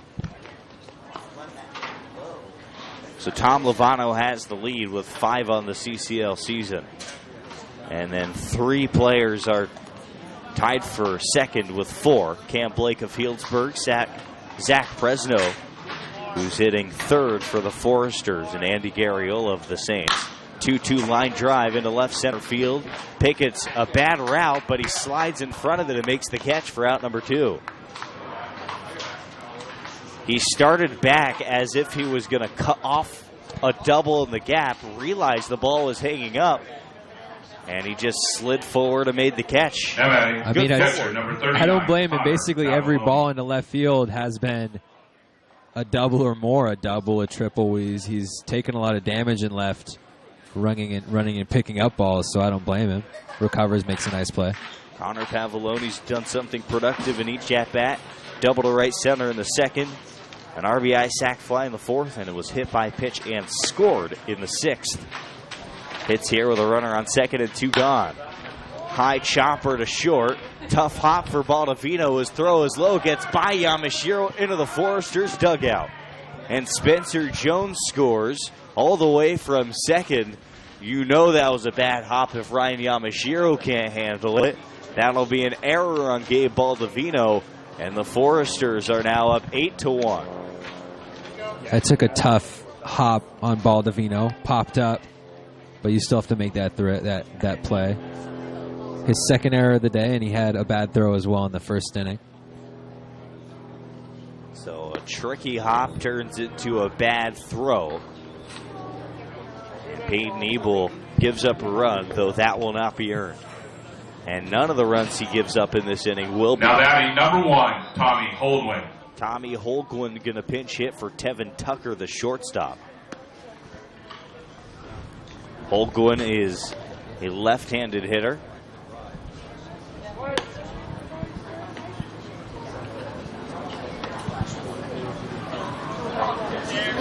The lefty awaits for the first pitch, and Ebel delivers a strike, 78 on the outside corner. Holguin, he's wearing number 1 today. He's listed on the roster as number 0. He's hitting .387. 9 singles, 2 doubles. Takes away. It's 1-1 now.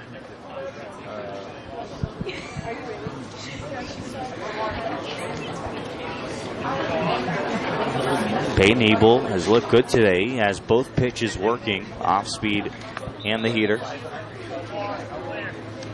Trying to prevent further damage, and the 1-1 is hit hard on the ground. Ryan Yamashiro makes up for his lack of corralling Well, that's a mouthful. He couldn't make the play on the bad throw from Baldovino. Makes up for it by laying out and tapping first. Ends the inning. The Foresters get a run on a hit and error, and they leave a man on. 8-1 Santa Barbara. Bottom 7 after this on the Oaks Baseball Broadcasting Network.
Back here for the bottom of the 7th inning, Aaron Suval off the bench, pinch hitting after Trent McKinney went 0 for 2 out of the 9-hole. Suval hitting against Connor Woods, the right-handed pitcher. Woods, 88 inside. It's 1-0.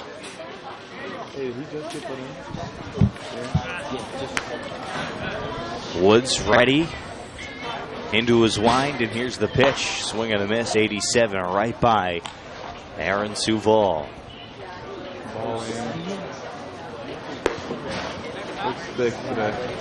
Woods 16 2/3 this summer, a 3.24 ERA.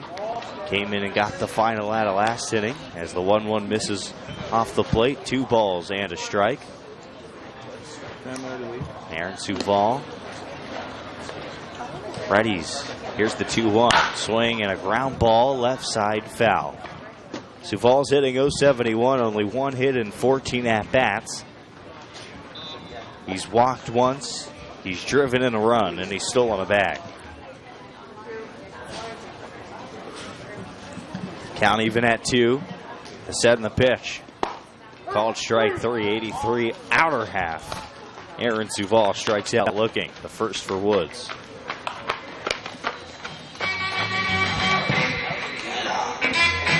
Now batting, shortstop, number 8, Gabe Baldovino. Nico O'Donnell struck out a batter in 2/3 of an inning. He walked 3. No runs given up. Called strike, outer half to Gabe Baldovino leading off for the Conejo Oaks. And Zach, I believe you have a trivia question to pose after this 0-1, which slides outside 1-1. So we're heading into the playoffs, and it got me thinking about all-time MLB playoff leaders. So I wanted to ask you, Jordan, the all-time MLB playoff leader. So I'll get the rest of this after this pitch. Baldovino puts a charge into this one, lines it to deep left field. It's off the glove of Cadena and goes all the way to the wall. Gabe Baldovino into second standing up, has a double with 1 out in the inning, and checks in with his first hit today. Here comes Raul Sandoval with a runner in scoring position. Looks like that was actually ruled an error by the left fielder, Jordan. Raul Sandoval. Not sure I agree with the call, but that'll be the first error of the game for the Foresters. Sandoval's 1 for 3. He's struck out twice. Grounds one to the right side of the infield. Ryan Cash dives for it, makes the play, throws to first in time. 2 outs. Ryan Cash laying out head first, stealing a hit away from Sandoval as Baldovino advances to third. Okay, I'm going to get it in before this inning ends, which could happen quickly. So the all-time MLB leader in postseason home runs, Jordan, has 29. Can you name me who that player is? And bonus points if you can name me the other 2 players who have hit 20 career postseason home runs, because there are only 3. Say that one more time. So the all-time MLB leader in postseason home runs has hit 29 home runs. Can you name me that player? And extra points if you can name me the other 2 players to hit 20 career postseason home runs. There are only 3. So the leader has 29, second has 22, third has 20. Can you name me number 1 and then extra if you can name me 2 and 3? Feel free to chime in on our Oaks YouTube page and get absolutely no credit. Ball gets away from the catcher as Krasnick pinch hits, and the Oaks have their second run on a wild pitch. Gabe Baldovino scores from third. It's 8-2. By the way, Krasnick pinch hitting and will likely come into play defense in the game for Jacob Castro.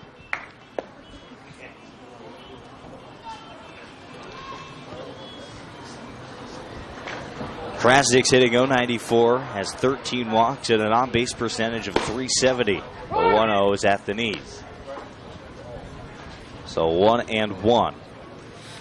I have some interesting guesses, but I suspect, the best way to answer this question is to look at some of the better dynasties in the history of baseball. So only going to miss at the 1-1.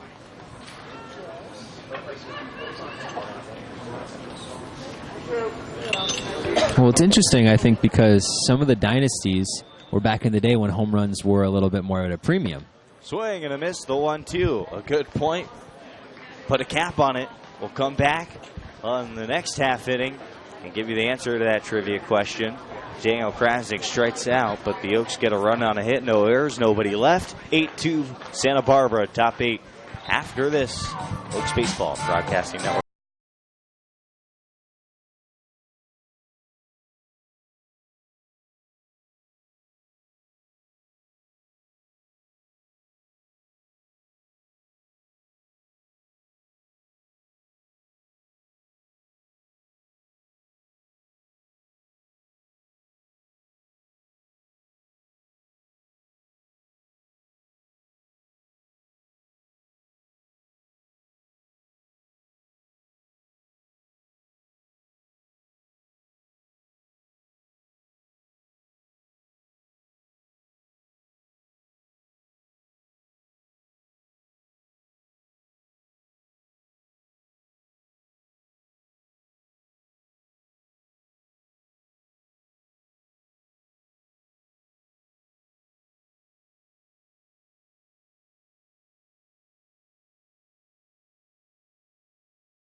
Now batting, number 5, Oaks Baseball Ryan Broadcasting Cash. Network. It's Ryan Cash who's hitting. Cash has been busy today, 2 for 3, a double and a single, an RBI, and a run scored. Hitting against Charlie Bellinson, who's making his first outing since, being ejected against the Santa Barbara Foresters last weekend in Santa Barbara at Pershing Park. Cash is a switch hitter, still hitting left-handed though. Line drive left side. Nice pick by Gomez at third. The throw to complete the play. Successful. And there's one out. All right, so a refresher on the trivia question, Zach, and then now batting number 3, answer Eric Kennedy. So the MLB all-time postseason leader in postseason home runs has 29. Who is that player, and who are the other 2 players who have 20 all-time, who are second and third? Because only 3 have 20. Bellinson lines, and here's the pitch. Swing and a miss from Eric Kennedy. Kennedy has reached twice or 3 times, once on a actually 2 singles, once on a fielder's choice. Though in the first inning it looked like an error when he reached on the shortstop. The 0-1 line to the left side out of play. It's 0-2. All right, my answer. His name is Mr. October.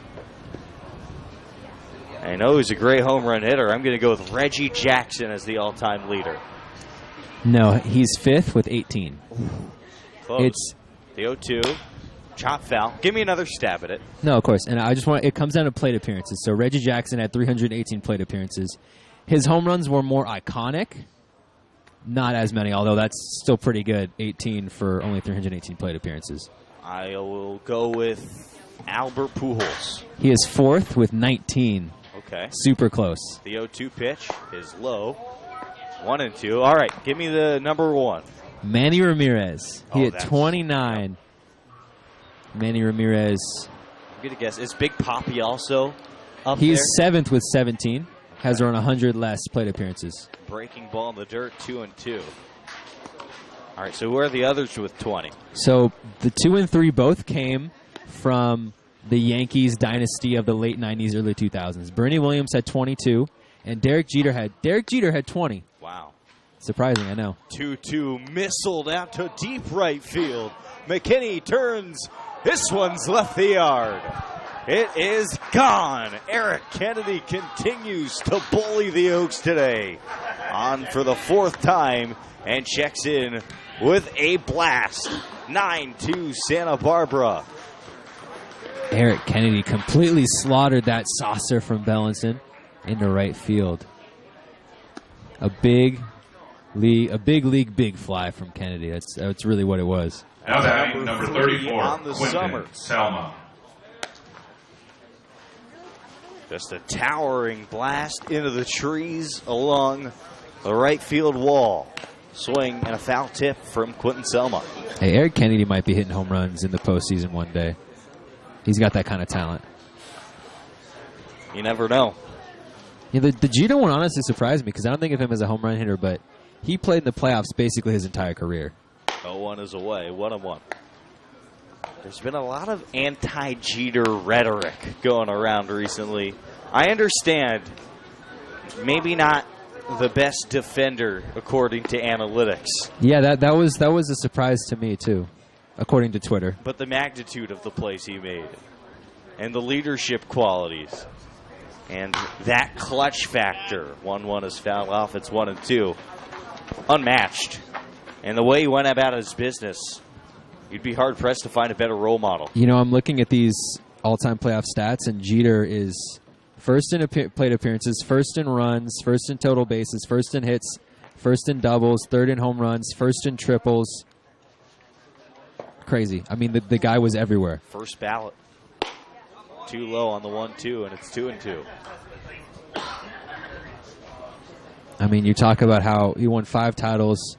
The Yankees team in the late 90s, early 2000s won 1 in 96 and then 3 in a row, and then they won 1 again about 10 years later. 2-2. Rip shot into the right field corner. That's a fair ball. Into the Foresters bench. Aaron Suval can't find it. And the first base umpire puts his hands up, calls that ball dead. A stand-up double for Quinton Selma. That's his second consecutive double, and he's 2 for 5. Now batting number 17, Isaac Kofi. Foresters' offense today has just been chugging along as it looks like there's one of the Foresters relievers coming in to pinch hit. Yeah, it's going to be Isaac Coffey.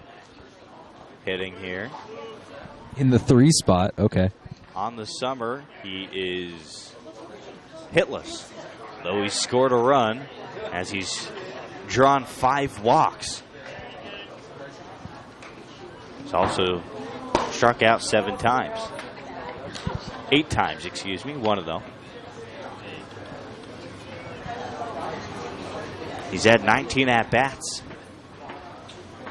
I guess when you're pitching that well, and he is, you earn yourself a few plate appearances. Lines one to the shallow left field. Could this be hit number 1? Well, Pickett's is there. It is not his first hit. Fly out to left field, 2 gone. Now batting number 45, Spencer Jones. Spencer Jones, 3 for 4 today. 2 singles, a double, 2 runs, and RBI.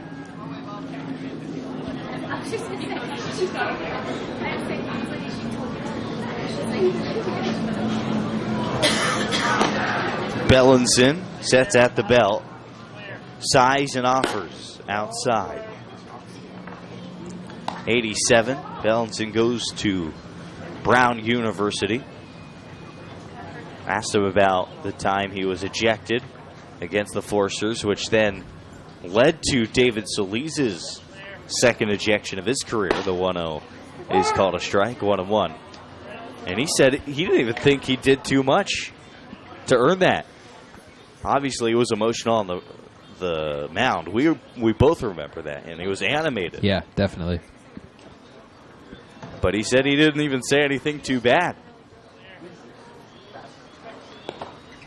Low, the ball gets away from Krasnick. And Selma goes to third. Yeah, from my memory, he said it was basically he just looked at the ump and said, "That's on you. Like you can't make that call," and he was tossed.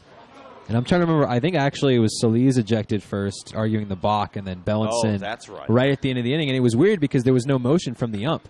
He just looked at Bellinson and said, "Get out of here," and he walked right out from the field. Swing and a miss, 91 outside, 2-2. It was definitely a sight to see. He just walked, grabbed his bag, and went right out. 2 balls, 2 strikes, 2 gone. 9-2 Santa Barbara with Selma on third. The pitch is just a bit outside, and the count's full. Bellinson almost flinched. He was so confused where that pitch missed. Almost paused for a second, and then the flinch. What just happened? 3-2 now. Lined foul. A lot of fastballs today from Charlie. He's getting good velocity. Up to 91, sitting 88.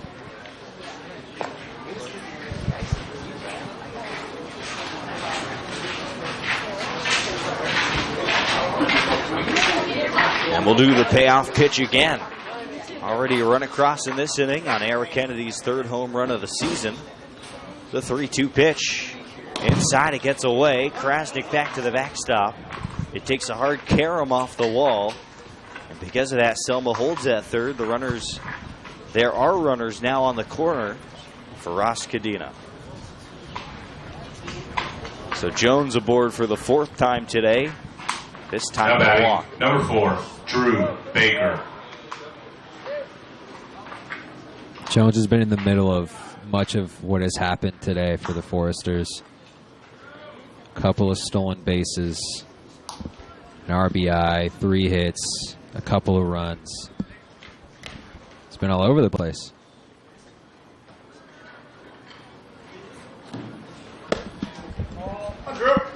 Low on a fastball. It's 1-0 to Cadena. He's 0 for 4 today. Slightly open stance. And the 1-0 home. Outside. Another heater from Charlie. 2-0. Looks like he's having trouble gripping the baseball, so he reaches down and picks up a handful of dirt from the mound. 2 away. Top of the 8th inning. 13 hits. It's been an offensive explosion for the Foresters. Swinging a ground ball to shortstop. This should end the inning. Baldovino pitches to Oedekerk, covering 6-4 to finish off a fielder's choice to finish off the inning as well. A run on 2 hits, no errors, and 2 runners left on base. Eric Kennedy puts the Foresters on the board with his 3rd home run of the season. A towering blast to the right field side. And we're on to the bottom of the 8th. 9-2 Santa Barbara on the Oaks Baseball Broadcasting Network.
Now batting, number 32, Bottom of the 8th Ryan inning, Ryan Yamashiro. Against the new pitcher, Brock Helverson out of West Virginia University. Connor Woods, 1 1/3, a hit, a run, a couple strikeouts. Helverson has been pretty good this summer, though his ERA is a little bit high. 6 ERA in 12 innings, swing and a miss, 88 on a fastball. He has that fastball and then the frisbee, and I mean a frisbee slider. That thing can move. For Helverson, 16 strikeouts, 9 walks, the 0-1 home. Sawed-off swing, and Yamashiro fouls that one off the hands. It's 0-2. You know, I played frisbee in high school. Ultimate frisbee. It's fun. You know, that doesn't surprise me. It's fun. It was fun. Played a little in college too, and then I left the team when I started pursuing, being a sports. Sure. Sports. Yeah. So I didn't have time. So yes. Then later in your career, as the 0-2 misses high, later in your career, you could cover the sport you love. Exactly. And be one of the great ultimate frisbee broadcasters. Well, that and more, but sure, yeah, why not? And then live happily ever after. There's the frisbee slider, 87, and it's outside, 2-2. That's a lot of velocity for a pitch that breaks that much. 2-2, nobody on, nobody out. Bottom of the 8th inning, the Foresters offense as the 2-2 misses inside. After starting off the game with 2 scoreless innings in the first and second, they've scored in every inning since. A run in the 3rd, 2 in the 4th, a run in the 5th, 3 in the 6th, and then another in the 7th. Yamashiro stays alive as the 2-seamer runs towards the inside. Gets a piece of it, and we'll do 3-2 again. In today's game, Yamashiro's 0 for 2 with a hit by pitch. And now the set. The payoff pitch. Swinging a fly ball very shallow right field. Coming in, Blake Hall.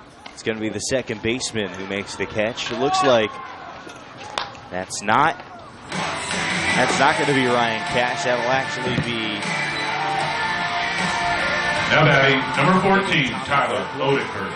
Over at second base, I believe that's Holguin. Looks like Ryan Cash moved over to short. Yeah, so that would make sense. Tucker out of the game, Holguin at second. And first pitch strike to Tyler Oedekerk. Looks like Isaac Coffey's in at first.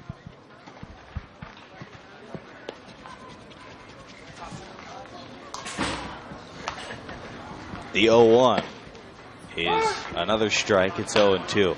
Previewed it earlier in the broadcast. The Oaks and Foresters, at least last year, they were bitter rivals. Even this year, there have been moments. Coach Solis was ejected. There have been, well, first of all, you got to appreciate a 3-pitch strikeout. Tyler Oedekerk down on 91. That paints the outside corner. First strikeout for Elverson, 2 gone in the 8th. Now batting, number 10, from about 6 inches outside and broke back to the corner.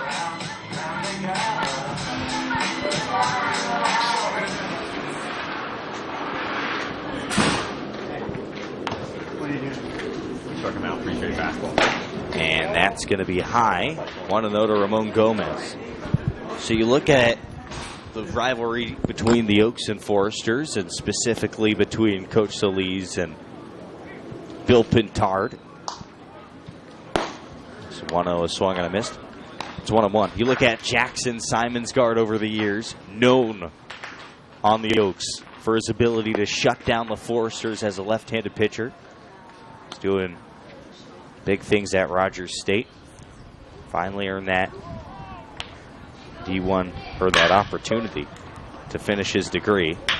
94, Ramon Gomez flashes the quick hands again. Bounces one through the hole for his first hit today. Runner on with 2 outs for Will Pickett. Some of the great rivalries in American sports. Celtics, Lakers. Magnifying glass in on that rivalry. You have Bird Magic, who are actually, after their playing careers, they're now great friends. Ohio State, Michigan.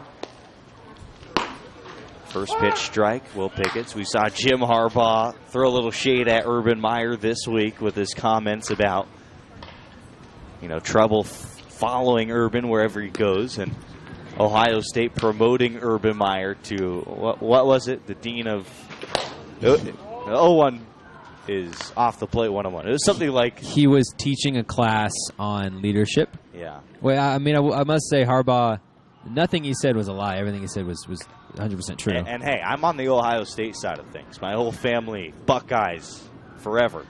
The 1-1 is low. Ball gets away from Pavulon, and Gomez takes second. Those are two teams that hate each other, and Harbaugh, much of the reason he was hired was because Michigan was for a long time. And now the ball's still out of play. Gomez takes third.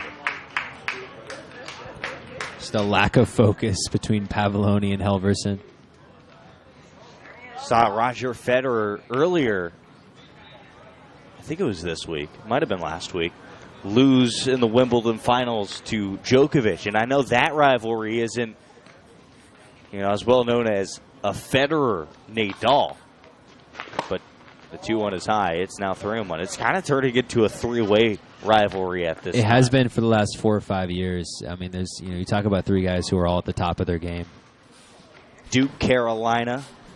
This past year, that was fun. Kobe White, Zion Williamson, R.J. Barrett.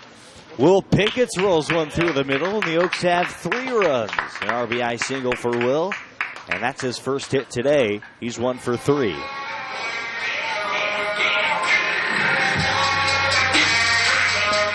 Bears, Packers. Now batting, number 33, Bailey Holbrook. They played each other 200 times since 1921. One of the most storied rivalries in sports as far as just longevity. 2 of the oldest teams in the NFL.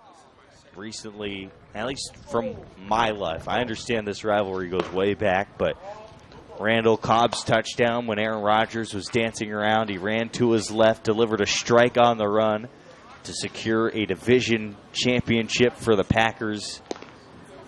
That was in Chicago. Bailey Holbrook hits one high in the air to right center. Eric Kennedy makes the catch to retire the side. So just a quick discussion of some of the great rivalries. Want to just shout out Frazier Ali. That was a defining rivalry of the 20th century as well. In this inning, we'll talk about it a little bit more in the bottom, or in the ninth. A run on 2 hits for the Oaks, no errors, and they leave a runner on base. Actually, there was 1 error in that inning. Top of the ninth in a 9-3 game. Santa Barbara leads on the Oaks Baseball Broadcasting Network.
Now batting number 8, Marshall Jacob Denton Cassidy. in, replacing Charlie Bellinson, who gave up a run on 2 hits in the 8th inning.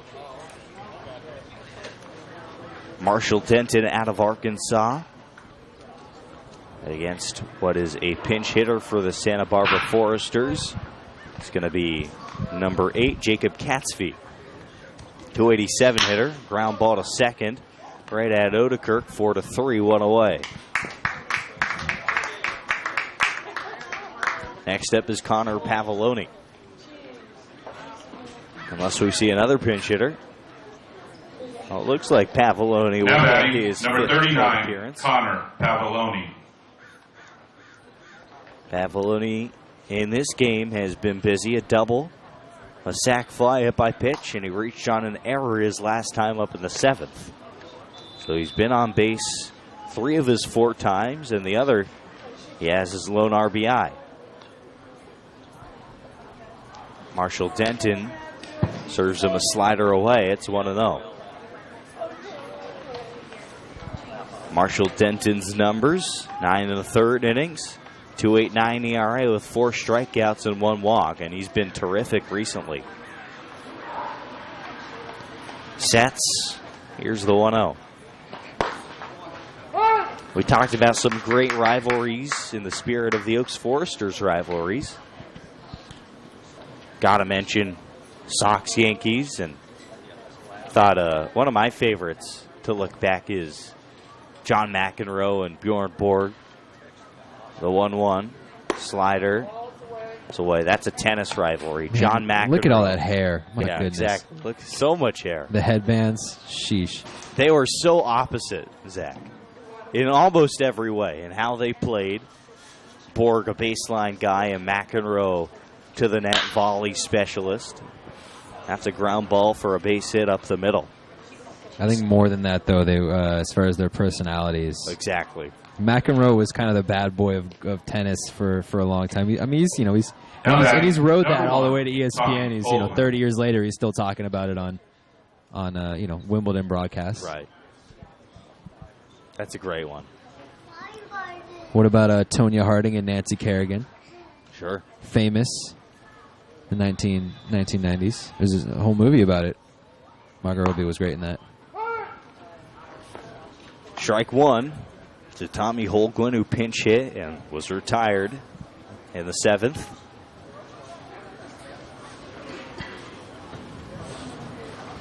Oh, 1 ground ball through the right side, another base hit.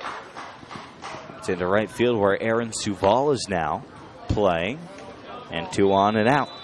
2 straight hits off of Marshall Denton. How about the CCL? You look around. Now batting, there's some pretty 5, good Ryan rivalries going on. Cash. Guess we haven't really been able to experience any of them because we've been broadcasting these games. But from what I've heard, the Riptide and Barons don't like each other very much. And we know both of those teams, well, they like each other. Well, they like their own teammates quite a bit. They're not afraid to let you know that. 2 of the more fiery teams in the CCL. Definitely.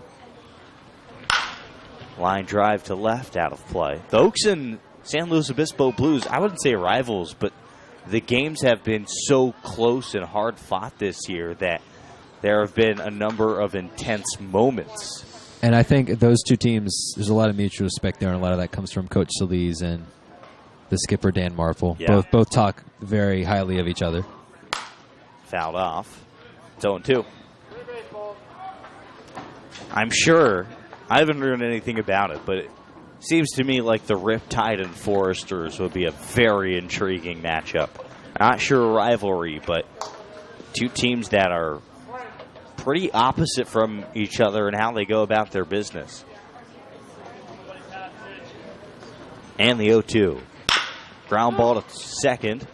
Oedekerk turns and fires to second for 1. Cash beats out the relay throw, and the runners on the corners with 2 outs, 4-6 on a fielder's choice. So Cash on base for the 3rd time today. Number 3, Eric Kennedy. Will likely finish this game 2 for 5. Back to the top of the order. Eric Kennedy launched his 3rd home run of the season in the 8th. Reach on a fielder's choice in the 6th, the single in the 5th, and another single in the 1st. Depending on what the placement is as far as teams in the playoff, we may get that as a championship game. Foresters Riptide. Wouldn't be surprised. Swing and a miss. It's 0-1. Could be. That'd be exciting. Any of the matchups we get, really. Consistently, Foresters Riptide have been the 2 best teams in the CCL this season, no doubt. 0-1. Well, I think Healdsburg would have something to say about that, Zach. Only 3 losses in the CCL slate, but again, such a tough team to judge. They do not play a lot of games against Southern teams. I'm specifically just talking about the teams that the Oaks have been able to see, so we've been able to see close up. We haven't seen Healdsburg this season. True.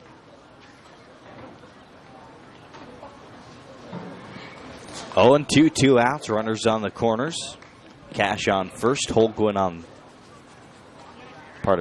was retired on the fielder's choice. Conor Pavuloni's on 3rd. 9 runs, 15 hits, a couple errors for Santa Barbara. 3 runs, 5 hits, 2 errors for the Oaks. And the 0-2 home. Swing on a changeup. Krasnick hangs on. That's a strikeout to end the inning. Krasnick held on to that baseball by the very tip of his glove. And we're through a scoreless top of the 9th. No runs on 2 hits, no errors, 2 left. And for the Foresters, it's a 9-3 lead. Back in a second for the bottom half on the Oaks Baseball Broadcasting Network.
Now batting number 25, Next of the Eric ninth, the Oaks Duval. need 6 to extend this game. They're down 9-3, but they'll have to do it against perhaps the best reliever in the CCL, Brad Demco, yet to give up a run this summer. He's done that in 15 1/3 innings. 27 strikeouts in that stretch, only 7 walks. Takes over for Brock Helverson, who gave up a run on 2 hits in an inning of work. Strike one. 86 on the black of the outside corner. It's 0-1. So a new hitter is Aaron Suval, who struck out looking off the bench in the 7th. Gabe Baldovino on deck, swing and a miss, 89 elevated.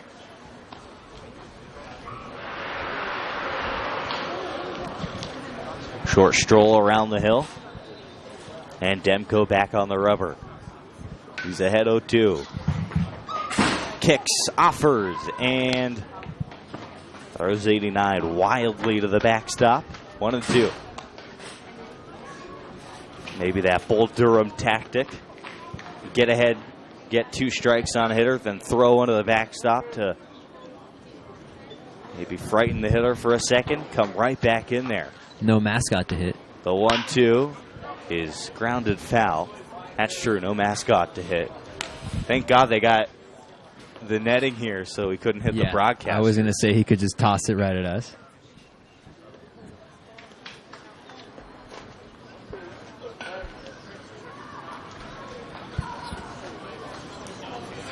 The 1-2. Swing and a miss. Slider low. Suval 0 for 2 with 2 Ks off the bench. And he gets a taste of what Santa Barbara's bullpen looks like. Now batting number 8, Gabe Baldovino. Gabe Baldovino doubled and scored in the 7th inning. That was his only hit today. He's also struck out twice, once looking, once swinging. And he flew out to center in the 3rd. Baldovino swings and misses at 85. Brad Demco's another guy, like we talked about with Quentin Selma. He has played great at Cal, and he's struggled this summer. Demco's the other way around. Last year for Sam Houston State, had a 5.91 ERA in 10 2/3 innings pitched. The 0-1, strike 2, 85 on the inside corner. And then he hasn't allowed a run in summer ball in going on 16 innings. I mean, he was a strikeout pitcher there as well, 15 strikeouts in those 10 2/3, but it's another anomaly. Obviously a dominant reliever. Throws a changeup outside and misses. It's now 1-2. So Santa Barbara looking for another win. They've gotten very used to that this summer. Backdoor slider just misses. It's 2-2. It would be their 3rd win in a row. Only loss they had was against the Barons on the 16th. Before that, they had won 7 in a row. So they've won 9 out of 10 already. And the 2-2 misses. Check swing. He did not go. The count is full at 3-2.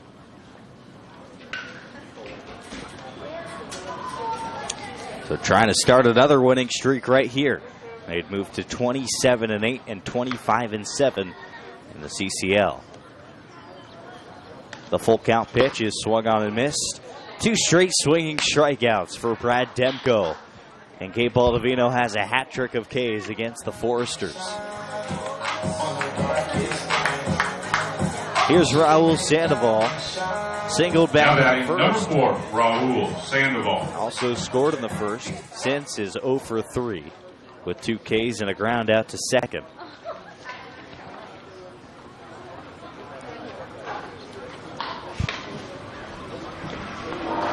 Swing and a miss. Change up low and outside. It's 0-1.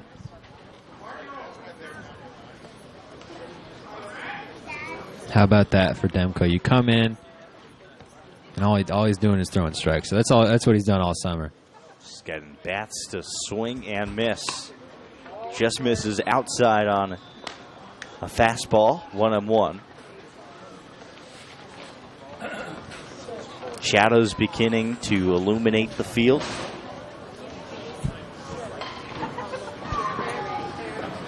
The 1-1 is outside. Slider doesn't slide. The Oaks will be back in action tomorrow in San Luis Obispo on the road up north for the final time. The 2-1.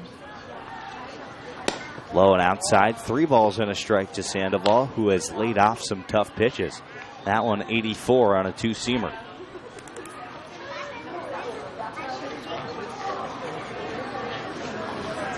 Base is empty, 2 gone, bottom 9, 9-3.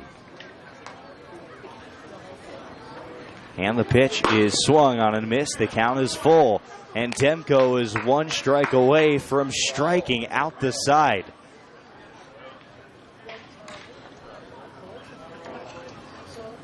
Bags are packed.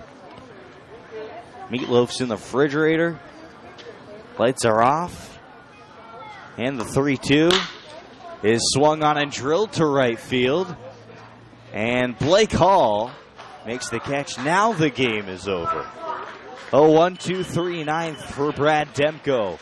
And he closes out a 9-3 Sturs W, their 3rd in a row. They move to 25-7 in the CCL. A quarter of the way to 100.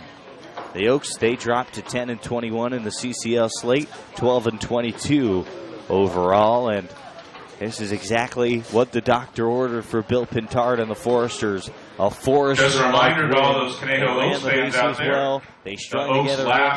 They played fundamental baseball, and then they handed the ball to their dominant bullpen. Well, it was really a beatdown. They scored at least 1 run in every inning between the 3rd and the 8th. Their highest total was 3 in the 6th, so it was little bits and pieces. Really good 2-strike approach, taking advantage of some mistakes defensively, a few 2-out rallies. Everyone was involved, top to bottom in the order, and as you mentioned, Ryan Berger, Nico O'Donnell, Connor Woods, Brock Helverson, Brad Demco. Each one of them had at least 1 strikeout. Dominant performance from a dominant team that looks quite ready to come into the playoffs here at Spark Anderson Field and do more damage on the CCL. So that's going to do it for our broadcast of Oaks baseball today. They lose this one 9-3. And for the Oaks, they drop yet another game. We'll be back on air tomorrow for the Oaks and San Luis Obispo Blues. Join us for an afternoon start. For everybody who made this broadcast possible, Coach Solis and the Oaks, the entire Oaks intern staff, and Emily Hilsinger on production, Zach Engberg on color, and play-by-play the 4th, 5th, and 6th. I'm Jordan Brenner saying good night. Enjoy your Friday evening.